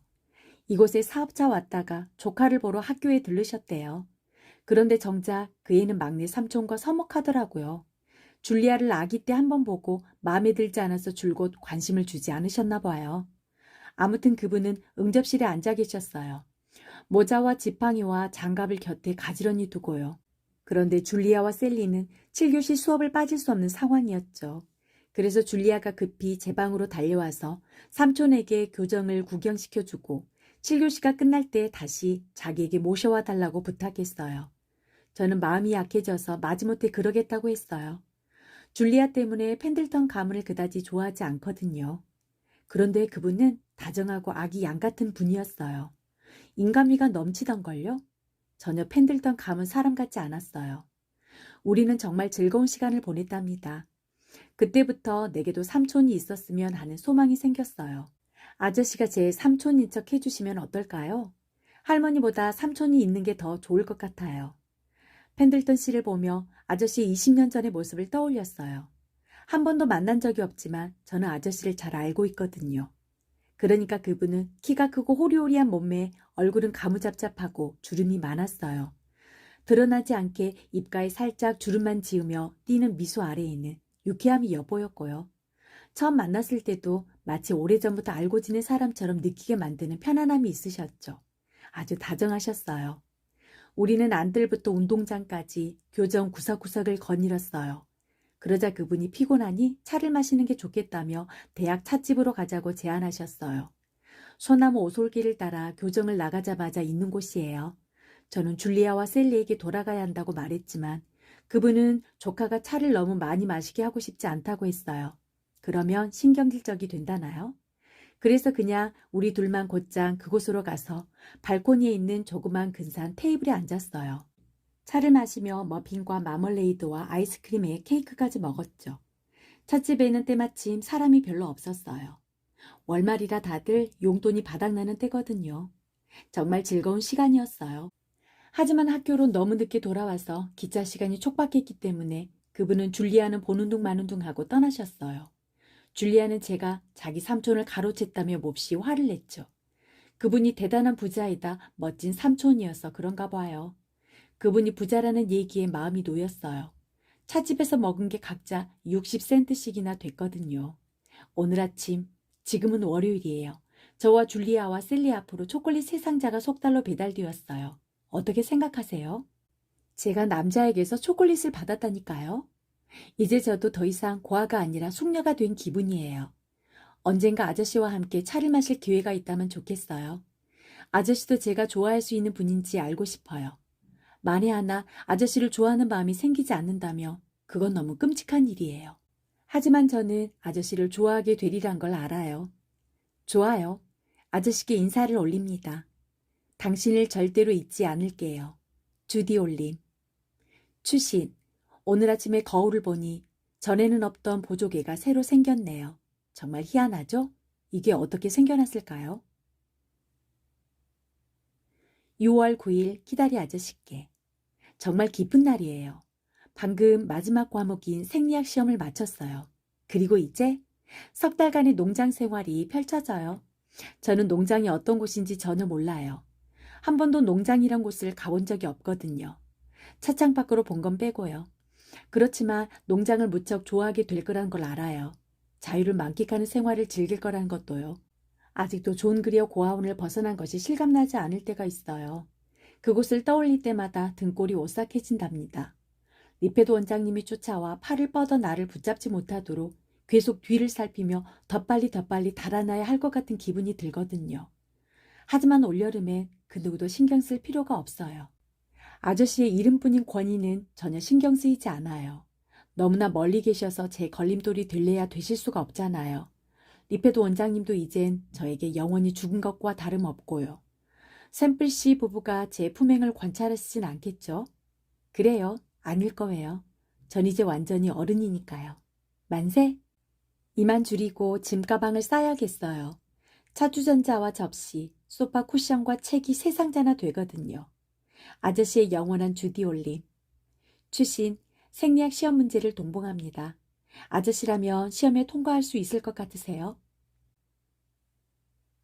록 윌로우 농장에서 토요일 밤에 사랑하는 키다리 아저씨께. 방금 도착해서 아직 짐도 못 풀었어요. 하지만 농장이 얼마나 마음에 드는지 아저씨께 당장 말씀드리고 싶었어요. 이곳은 정말이지 천국 같아요. 집은 이렇게 네모난 모양이랍니다. 그리고 낡았고요. 100년도 더 된 것 같아요. 그림에선 안 보이는 반대편에 베란다가 있고 앞쪽에 멋스러운 현관도 있어요. 실제로 보면 그림보다 훨씬 나아요. 깃털 먼지떨이처럼 생긴 게 단풍나무들이고 차도를 따라 서 있는 뾰족뾰족한 것들은 바람이 스칠 때마다 시원한 소리를 내는 소나무와 솔속나무죠. 집이 산마루에 자리 잡고 있어서 수 킬로미터에 이르는 푸른 초원 너머 또 다른 산등성이들이 연이어 뻗어나가는 광경까지 굽어볼 수 있답니다. 코네티컷 주의 지형은 이런 식으로 생겼어요. 산등성이가 파도가 물결치듯 줄지어 있지요. 록 윌로우 농장은 그 물결 중 한 꼭대기에 있어요. 예전에는 길 건너편에 헛간들이 있어서 전망을 가렸는데 친절하게도 하늘에서 번개가 내리쳐서 모두 불태워버렸대요. 농장에는 샘플씨 부부와 여자 일꾼 1명, 남자 일꾼 2명이 지내고 있어요. 일꾼들은 부엌에서 밥을 먹고 샘플씨 부부와 저는 식당에서 식사를 해요. 저녁 식사로 햄과 달걀, 비스킷과 꿀, 젤리 케이크와 파이, 피클과 치즈를 먹고 차를 마셨어요. 많이 먹은 만큼 대화도 많이 나눴고요. 이제껏 살면서 제가 남을 그렇게 웃긴 적이 없어요. 제가 말하는 것마다 웃어요. 아무래도 제가 시골에 와본 적이 없으니까 묻는 것마다 무지한 질문인가 봐요. 집 그림에서 X자로 표시한 방은 살인사건 현장이 아니라 제가 묵는 방이에요. 사랑스러운 앤티크 가구가 있는 넓고 네모난 방인데 아무도 쓰지 않고 비어 있었대요. 창을 열려면 나무 막대기로 받쳐야 하고 금색 테두리 장식의 초록색 차양은 건드리기만 해도 툭 떨어지지만 커다란 사각 마호가니 테이블. 저는 이번 여름 내내 이 위에 팔꿈치를 얹고 소설을 쓸 거예요. 아, 아저씨 정말 신나요. 샅샅이 둘러보고 싶어 날이 밝을 때까지 못 기다리겠어요. 저녁 8시 반인데 촛불을 끄고 잠을 청해볼래요. 농장 사람들은 새벽 5시에 일어난대요. 아저씨도 이런 재미를 느껴보셨나요? 지금의 주디가 그동안 제가 알던 주디가 맞는지 도무지 믿기지 않아요. 아저씨와 하느님이 제게 과분할 정도로 베풀어 주셨어요. 정말로 좋은 사람이 되어 은혜에 보답하겠습니다. 꼭 그럴 거예요. 지켜봐 주세요. 안녕히 주무세요. 주디 드림. 출신. 아저씨도 개구리들이 노래하고 새끼 돼지들이 우는 소리를 들어보시면 좋을 텐데요. 그리고 저 초승달도 보여드리고 싶어요. 제 오른쪽 어깨 너머에 초승달이 떴어요. 록 윌로우 농장에서 6월 12일 키다리 아저씨께. 아저씨 비서가 록 윌로우 농장을 어떻게 아셨을까요? 이번에는 그래 기교를 부린 게 아니에요. 정말로 궁금해요. 들어보세요. 이 농장은 원래 저비스 펜들턴 씨의 소유였는데 그분이 유모였던 샘플 부인에게 준 거래요. 이렇게 신기한 우연을 보셨나요? 샘플 부인은 아직도 저비스 씨를 저비 도련님이라고 부르면서 예전에 얼마나 귀여운 소년이었는지 늘 말씀하세요. 부인은 그분이 아기였을 때 자른 곱슬곱슬한 머리카락을 아직도 상자에 보관하고 있으세요. 빨강머리, 아니 그 정도는 아니고 불그스름한 빛이 감도는 머리카락이에요. 부인은 제가 그분을 안다고 하니까 저를 더 반기세요. 펜들턴 가문의 사람을 아는 게 록 윌로우에서 최고의 소개장인 셈이에요. 그 중에서도 저비도련님이 제일 핵심이고요. 줄리아가 별로 인기가 없는 편이라니 듣던 중 반가운 일이네요. 농장 생활이 점점 더 재미있어집니다. 어제는 건초더미를 실어 나르는 마차를 탔어요. 어미돼지 3마리와 새끼돼지 9마리가 있는데 아저씨도 이 녀석들이 먹는 걸 한번 보셔야 해요. 정말 돼지같이 먹는다니까요. 닭, 오리, 칠면조, 뿔닭들도 셀 수 없이 많아요. 농장에서 살 수 있는데 굳이 도시에서 산다면 정말 제정신이 아닌 사람일 거예요. 달걀을 모으는 게 제 일과랍니다. 어제 검은 암탉이 알을 숨겨둔 둥지로 기어가다가 헛간다락의 대들보에서 떨어졌어요. 샘플 부인은 제 무릎에 상처를 풍년호와 잎사귀로 묶어주시면서 저런 저비도련님이 바로 그 대들보에서 떨어져서 똑같이 무릎이 까졌던 게 바로 엊그저 같은데 하고 내내 중얼거리셨어요. 이곳 풍경은 더할 나위 없이 아름답습니다. 강과 계곡이 있고 숲이 우거진 언덕이 있고 조금 멀찍이 마치 입안에서 살살 녹을 것만 같은 푸른 산이 높이 솟아있어요. 일주일에 2번 버터를 만듭니다. 돌로 지은 저장고에 크림을 보관하는데 저장고 아래로 시냇물이 흘러요. 근방의 농부들 중 더러는 분리기를 가지고 있지만 샘플 시내는 새로운 방식 말고 전통적인 방식을 고수하세요. 냄비에서 일일이 크림을 분리하는 것은 꽤 수고스럽지만 충분히 그럴 만한 가치가 있다고 생각하시거든요.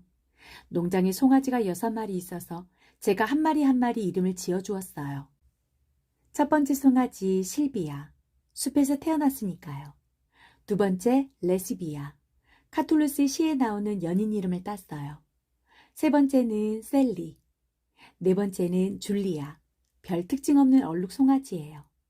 5번째 주디, 당연히 제 이름을 땄죠. 6번째 키다리 아저씨, 언짢으신 건 아니죠?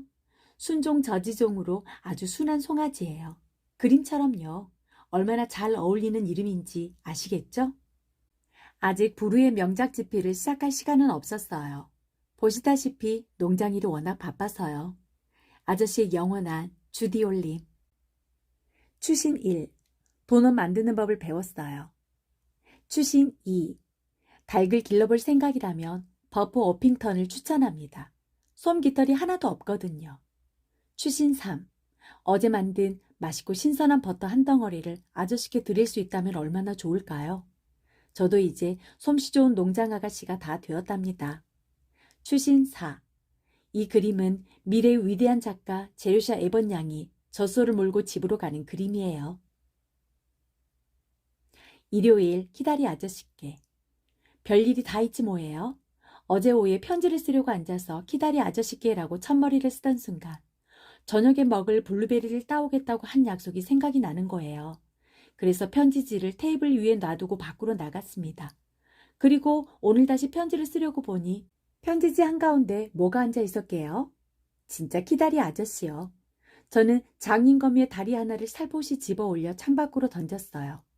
장님거미는 한 마리도 해치고 싶지 않아요. 장님거미를 보면 아저씨가 생각나거든요. 오늘 아침에 진마차를 타고 시내에 있는 교회로 갔어요. 뾰족탑이 있고 전면에 도리아식 기둥이 3개. 어쩌면 이오니아식일지도 몰라요. 항상 둘이 헷갈린다니까요. 서 있는 작고 아담한 흰색 건물이에요. 잠을 부르는 잔잔한 설교에 사람들은 다들 종려나무 잎을 부채처럼 붙이며 꾸벅꾸벅 졸았고 목사님 설교 외에 들리는 거라고는 예배당 밖 나무에서 들려오는 매미 울음소리뿐이었어요. 저도 내내 졸아서 찬송가를 부르러 일어날 때야 정신을 차리고 설교를 듣지 않은 것이 몹시 죄송스러웠어요. 그래서 이런 찬송가를 고른 사람의 심리를 더 알고 싶어졌나 봐요. 가사가 이래요. 오라 세상의 즐거움을 버리고 나와 천상의 환희를 함께하라.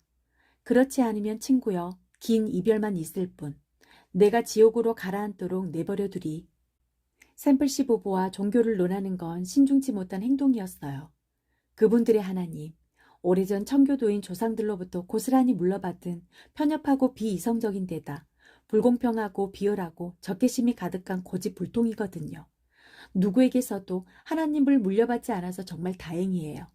저는 제가 바라는 대로 하나님을 만들어낼 수 있어요. 그분은 친절하고 다정한 데다 상상력이 풍부하고 마음이 너그럽고 이해심이 많으세요. 게다가 유머 감각까지 갖추셨답니다. 저는 샘플씨 부부를 엄청나게 좋아해요. 그분들은 교리에 머물지 않고 실천하는 삶을 살고 있거든요. 그분들의 하나님보다도 훨씬 좋은 분들이에요. 제가 그렇게 말했더니 몹시 걱정스러운 얼굴을 하시지 뭐예요? 불경하게 여기시나 봐요. 하지만 제 생각엔 오히려 그분들이 그래요. 어쨌든 우리는 종교 이야기는 더 이상 하지 않기로 했어요. 지금은 일요일 오후예요. 방금 에머사이, 남자 일꾼이에요. 에머사이가 보라색 넥타이에 밝은 노란색 사슴가죽 장갑을 끼고는 면도를 내서 빨개진 얼굴로 캐리, 여자 일꾼이에요. 함께 마차를 타고 나갔어요. 캐리는 푸른색 모슬린 드레스 차림이었는데 머리카락을 곱슬곱슬하게 말고서 빨간 장미로 테두리를 장식한 커다란 모자를 썼어요. 에머사이는 오전 내내 마차를 닦았고 캐리는 저녁 식사 준비를 핑계로 교회에 가지 않고 집에 있었지만 사실은 모슬린 드레스를 다림질하려고 그랬던 거예요. 이 편지를 다 쓰고 입은 후에는 다락방에서 찾아낸 책을 읽을 거예요. 길 위에서라는 책인데 맨 앞장에 삐뚤빼뚤 장난스러운 어린 남자의 글씨로 이렇게 쓰여 있어요. 저비스 펜들턴, 이 책이 아무데나 돌아다니고 있으면 뺨을 한 대 때려서 집으로 돌려보내주세요. 저비스 씨가 11살 무렵 많이 아파서 이곳에서 여름을 보냈대요. 그때 두고 간 모양이에요. 꼬마 저비스가 이 책을 꽤나 열심히 읽었나 봐요. 때 묻은 손자국들이 군데군데 보여요. 다락방 한 구석에는 물레방아와 풍차, 활과 화살도 있어요.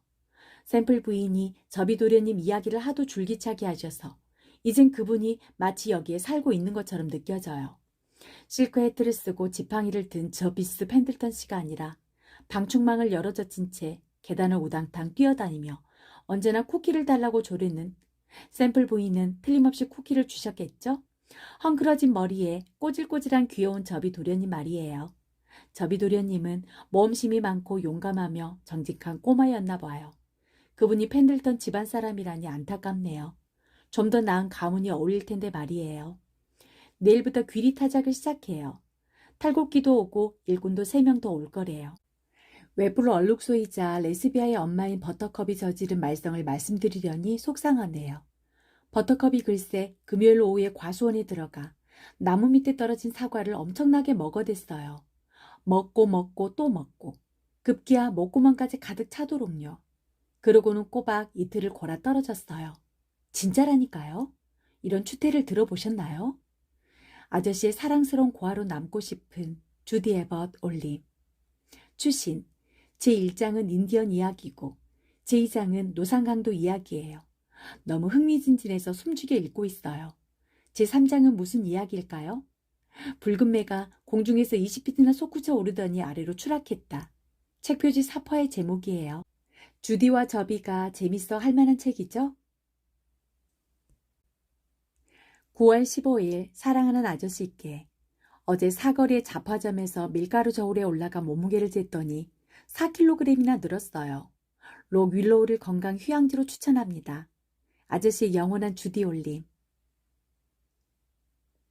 9월 25일 키다리 아저씨께 짜잔! 제가 드디어 2학년이 되었어요. 지난 금요일부터 새 학기가 시작되었습니다. 록 윌로우를 떠난다는 건 아쉬웠지만 교정을 다시 보니 기뻐요. 친숙한 곳에 돌아온다는 건 정말 기분 좋은 일이네요. 학교가 집처럼 편안해지기 시작했고 어떤 상황에든 적응하고 있어요.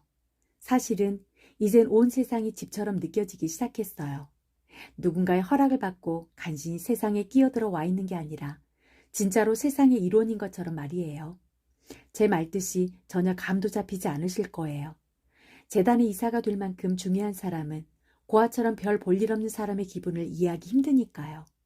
아저씨, 제가 누구랑 방을 같이 쓰게 되었을까요? 셀리 맥브라이드와 줄리아 너틀리지 펜들턴이에요. 진짜예요.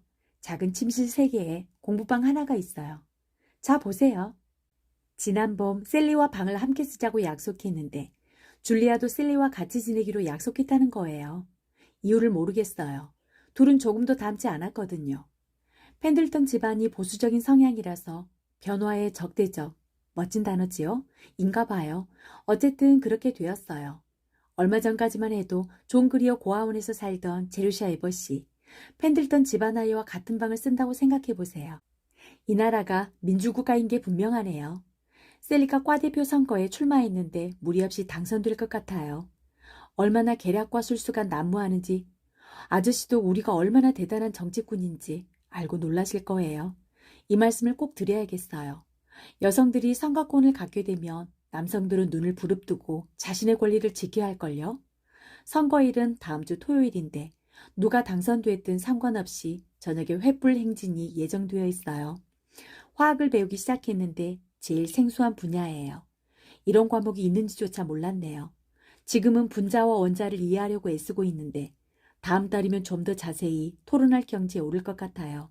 논증법과 논리학도 수강해요. 세계사도 듣고요. 윌리엄 셰익스피어의 희곡도 배워요. 프랑스어도요. 이런 식으로 몇 년 더 공부하면 저도 꽤 지성인이 되겠지요. 프랑스어보다 경제학을 신청했어야 했는데 그러지 못했어요. 프랑스어를 재수강하지 않으면 교수님이 저를 낙제시킬까 봐서요. 6월 시험도 겨우 통과했거든요. 하지만 그건 고등학교 과정의 공부가 충분히 뒷받침되지 못했기 때문일 거예요. 같이 수업을 듣는 학생 중에 프랑스어로 영어만큼이나 빨리 제잘되는 아이가 있어요. 어릴 때 부모님을 따라 외국에 나가서 수녀원 부속학교를 3년간 다녔대요. 다른 학생들보다 얼마나 똑똑할지 상상이 되시죠? 불규칙 동사들을 마음대로 가지고 논다니까요. 제 부모님도 저를 고아원 대신 프랑스 수녀원 부속학교 같은 곳에 버리셨다면 얼마나 좋았을까요? 아, 아니에요. 그랬더라면 저는 아저씨를 알지도 못했겠지요. 프랑스어를 잘하는 것보다 아저씨를 알게 된 것이 더 좋아요. 아저씨만 줄일게요. 헬리엄 마틴을 만나러 가야 해서요. 가서 화학 과목 이야기를 좀 더 나누다가 차기 과 대표에 대한 이야기를 슬쩍 꺼내봐야겠어요. 정치에 푹 빠진 아저씨의 주디 에벗 올림. 10월 17일 키다리 아저씨께 체육관 수영장이 레몬젤리로 가득 차 있다면 그 속에서 수영하려는 사람은 뜰까요, 가라앉을까요? 디저트로 레몬젤리를 먹다가 불쑥 이런 의문이 들었어요. 우리끼리 30분이나 열띤 토론을 벌였지만 결론은 내리지 못했고요. 셀리는 뜬다고 했는데 저는 세계 최고의 수영 선수라도 가라앉을 거라고 확신해요. 레몬젤리에 빠져 있어야 한다면 정말 어처구니 없는 일이겠지요. 그것 말고도 저희의 관심을 끈 문제가 두 가지 더 있어요. 첫째, 팔각형 모양의 집안에 있는 방은 어떤 모양일까? 몇몇이 정사각형이라고 주장했지만 저는 파이 조각처럼 생겨야 된다고 생각해요. 아저씨도 그렇게 생각하시죠? 둘째, 거울로 둘러싸인 커다란 구가 있고 그 중앙에 사람이 앉아 있다면 얼굴이 비치는 것이 끝나고 등이 비치기 시작하는 지점이 어디일까요? 이 문제는 생각하면 할수록 더 헷갈려요. 저희가 얼마나 심오한 철학적 성찰을 하며 여가 시간을 보내는지 아시겠죠? 참, 선거 결과를 말씀드렸었나요? 하도 바쁘게 지냈더니 3주 전 일인데도 까마득한 옛일 같네요. 셀리가 당선되었고 저희는 맥브라이드 만세라고 쓴 현수막을 들고 횃불 행진을 했어요. 14명의 악단도 있었답니다. 3명은 하모니카를, 11명은 머리빗을 들었지요. 기숙사 258호에 사는 우리 셋은 유명인사가 되었답니다. 줄리아와 저까지 엄청난 후광 효과를 누리고 있어요. 과 대표와 한 방에 사는 것만으로도 사교적 부담감이 따르네요. 안녕히 주무세요, 아저씨. 제 인사를 받아주세요. 많은 존경을 담아 저는 당신의 주디입니다. 11월 12일 키다리 아저씨께 어제 농구 시합에서 우리가 신입생을 이겼어요. 물론 기뻤지만 3학년을 이긴다면 얼마나 좋을까요? 그럴 수만 있다면 온몸에 시퍼렇게 멍이 들어 일주일 내내 하마메리스 약초액을 바르며 침대 신세를 져야 한데도 기꺼이 그럴 수 있어요. 셀리가 크리스마스 방학 때 저를 초대했어요. 매사추세츠주 우스터의 집으로요. 정말 다정한 아이지요? 저도 정말 가고 싶어요. 태어나서 한 번도 일반 가정집에 가본 적이 없거든요. 록 윌로우 농장은 빼고요. 샘플씨 부부는 연세가 많으시니까 예외로 둬야죠. 반면에 맥브라이드 집안에는 애들이 가득하고 두셋은 있겠죠? 어머니, 아버지, 할머니의 앙고라 고양이까지 있다니 정말 완벽한 가정이잖아요. 기숙사에 남아있는 것보다 짐가방을 꾸려 멀리 떠나는 것이 훨씬 신나기도 하고요. 전 지금 잔뜩 기대에 부풀어 있답니다. 이제 7교시예요. 연극 리허설을 하러 뛰어가야 해요. 제가 추수감사절 연극에 나가거든요. 노란 곱슬머리에 벨벳 상의를 입는 탑에 사는 왕자 역할이에요. 재미있겠지요? 아저씨의 J.A. 올리. 토요일. 제가 어떻게 생겼는지 궁금하지 않으세요? 레오노라 펜턴이 우리 셋을 찍어준 사진을 보냅니다. 해맑게 웃는 아이가 셀리고 키가 크고 콧대가 하늘을 찌를 듯한 아이가 줄리아예요. 그리고 바람에 날리는 머리카락이 얼굴에 스치는 키 작은 아이가 주디랍니다. 원래는 더 예쁜데 햇빛에 눈이 부셔서 사진이 이렇게 나온 거예요. 매사추세츠주 우스터 스톤 게이트에서 12월 31일 키다리 아저씨께 크리스마스 선물로 수표를 보내주셔서 진즉 감사 편지를 쓰려고 했는데 맥브라이드 가족과 함께하는 시간이 어찌나 즐거웠던지 책상 앞에 단 2분도 앉아있을 겨를이 없었어요. 새 옷을 한 벌 샀어요. 꼭 필요한 건 아니었는데 그냥 갖고 싶어서요. 올해 제가 받은 크리스마스 선물은 아저씨한테서 받은 게 전부예요. 제 가족은 그저 사랑만 보내왔네요. 저는 셀린의 집에서 최고로 근사한 휴가를 보내고 있어요. 셀린의 집은 흰색 테두리가 있는 고풍스럽고 큰 벽돌집으로 길거리에서 약간 떨어져 있어요. 존 그리어 고아원 시절에 저 안은 어떻게 생겼을까 하고 잔뜩 궁금해서 바라보곤 했던 바로 그런 집이에요. 제 눈으로 직접 보게 되리라곤 꿈도 꾸지 않았는데 그 안에 들어와 있네요. 모든 게 내 집처럼 무척 편안하고 아늑해요. 이방저방 다니며 집안 구경에 흠뻑 빠졌답니다. 어린아이들이 자라기에 더할 나위 없이 완벽한 집이에요. 어두컴컴한 구석이 많아 숨바꼭질하기 안성맞춤이고요. 팝콘을 해먹을 벽난로도 있어요. 게다가 비 오는 날에도 뛰놀 수 있는 다락방이 있고 계단 난간 끝에 동글납작한 장식이 붙어 있어 미끄럼 타기 좋아요. 부엌은 햇볕이 잘 들고 엄청나게 큰 데다 마음씨 좋고 쾌활한 똥보 요리사가 13년째 가족과 함께 살면서 아이들에게 구워줄 빵 반죽을 항상 조금씩 따로 남겨놓아요. 이런 집을 구경하고 있노라니 다시 어린아이가 되고 싶어져요. 가족들은 또 어떻고요? 이렇게나 다정하실 줄은 상상도 못했어요. 셀리에겐 아버지, 어머니, 할머니가 계시고 사랑스러운 곱슬머리의 3살 배기 여동생과 발 씻는 걸 항상 깜빡하는 남동생, 그리고 프린스턴 대학 3학년생이 키 크고 잘생긴 지미 오빠가 있어요. 식사 시간마다 정말 즐겁답니다. 모두 한꺼번에 웃고 농담하고 이야기해요. 여기서는 식전 기도를 하지 않아도 돼요. 한 입 먹을 때마다 누군가에게 감사하지 않아도 돼서 마음이 편해요. 제가 감히 불경한 말을 했네요. 하지만 저처럼 감사를 의무적으로 해야 했더라면 아저씨도 마찬가지 심정이셨을 거예요. 정말 많은 일들이 있었어요. 무엇부터 말씀드려야 할지 모를 정도예요. 맥브라이드 씨는 공장의 사장님인데 크리스마스 이브에 직원 자녀들을 위해 트리를 만드셨어요. 길쭉한 모양의 포장 작업실에 상록수와 호랑 가시나무로 장식한 트리가 세워졌죠. 지미 맥브라이드가 산타클로스 복장을 했고 셀리와 제가 지미를 도와 선물을 나눠주었어요. 아저씨, 기분이 참 묘했어요. 제가 마치 존 그리어 고아원의 후원자님들처럼 자선을 베푸는 사람이 된 기분이었어요. 저는 사탕이 끈적끈적하게 묻은 귀여운 남자아이에게 뽀뽀를 해줬어요. 이사님들처럼 머리를 쓰다듬지는 않았어요. 그리고 크리스마스 이틀 뒤에 셀린의 가족들이 저를 위해 집에서 무도회를 열어주었어요. 난생 처음 진짜 무도회에 참석했어요. 대학 무도회에는 여자애들끼리 춤을 추니까 제외하고요. 새로 산 흰색 이브닝 드레스를 입고 아저씨가 크리스마스 선물로 주신 거요. 정말 감사합니다. 긴 흰색 장갑을 끼고 하얀 공단 실내화를 신었죠. 딱 한 가지만 더 있었으면 완벽하게 행복했을 텐데. 바로 리펫 원장님이 제가 지미 맥브라이드와 맨 앞에 서서 코티용을 추는 것을 보지 못했다는 거예요. 다음에 존 그리어 고아원에 가시면 원장 선생님께 꼭 말씀해 주세요. 아저씨의 영원한 주디 에벗 올림. 추신. 제가 만일 결국에는 위대한 작가가 되지 못하고 그저 평범한 여자애로 머문다면 아저씨는 몹시 실망하시겠죠? 토요일 6시 30분. 아저씨께.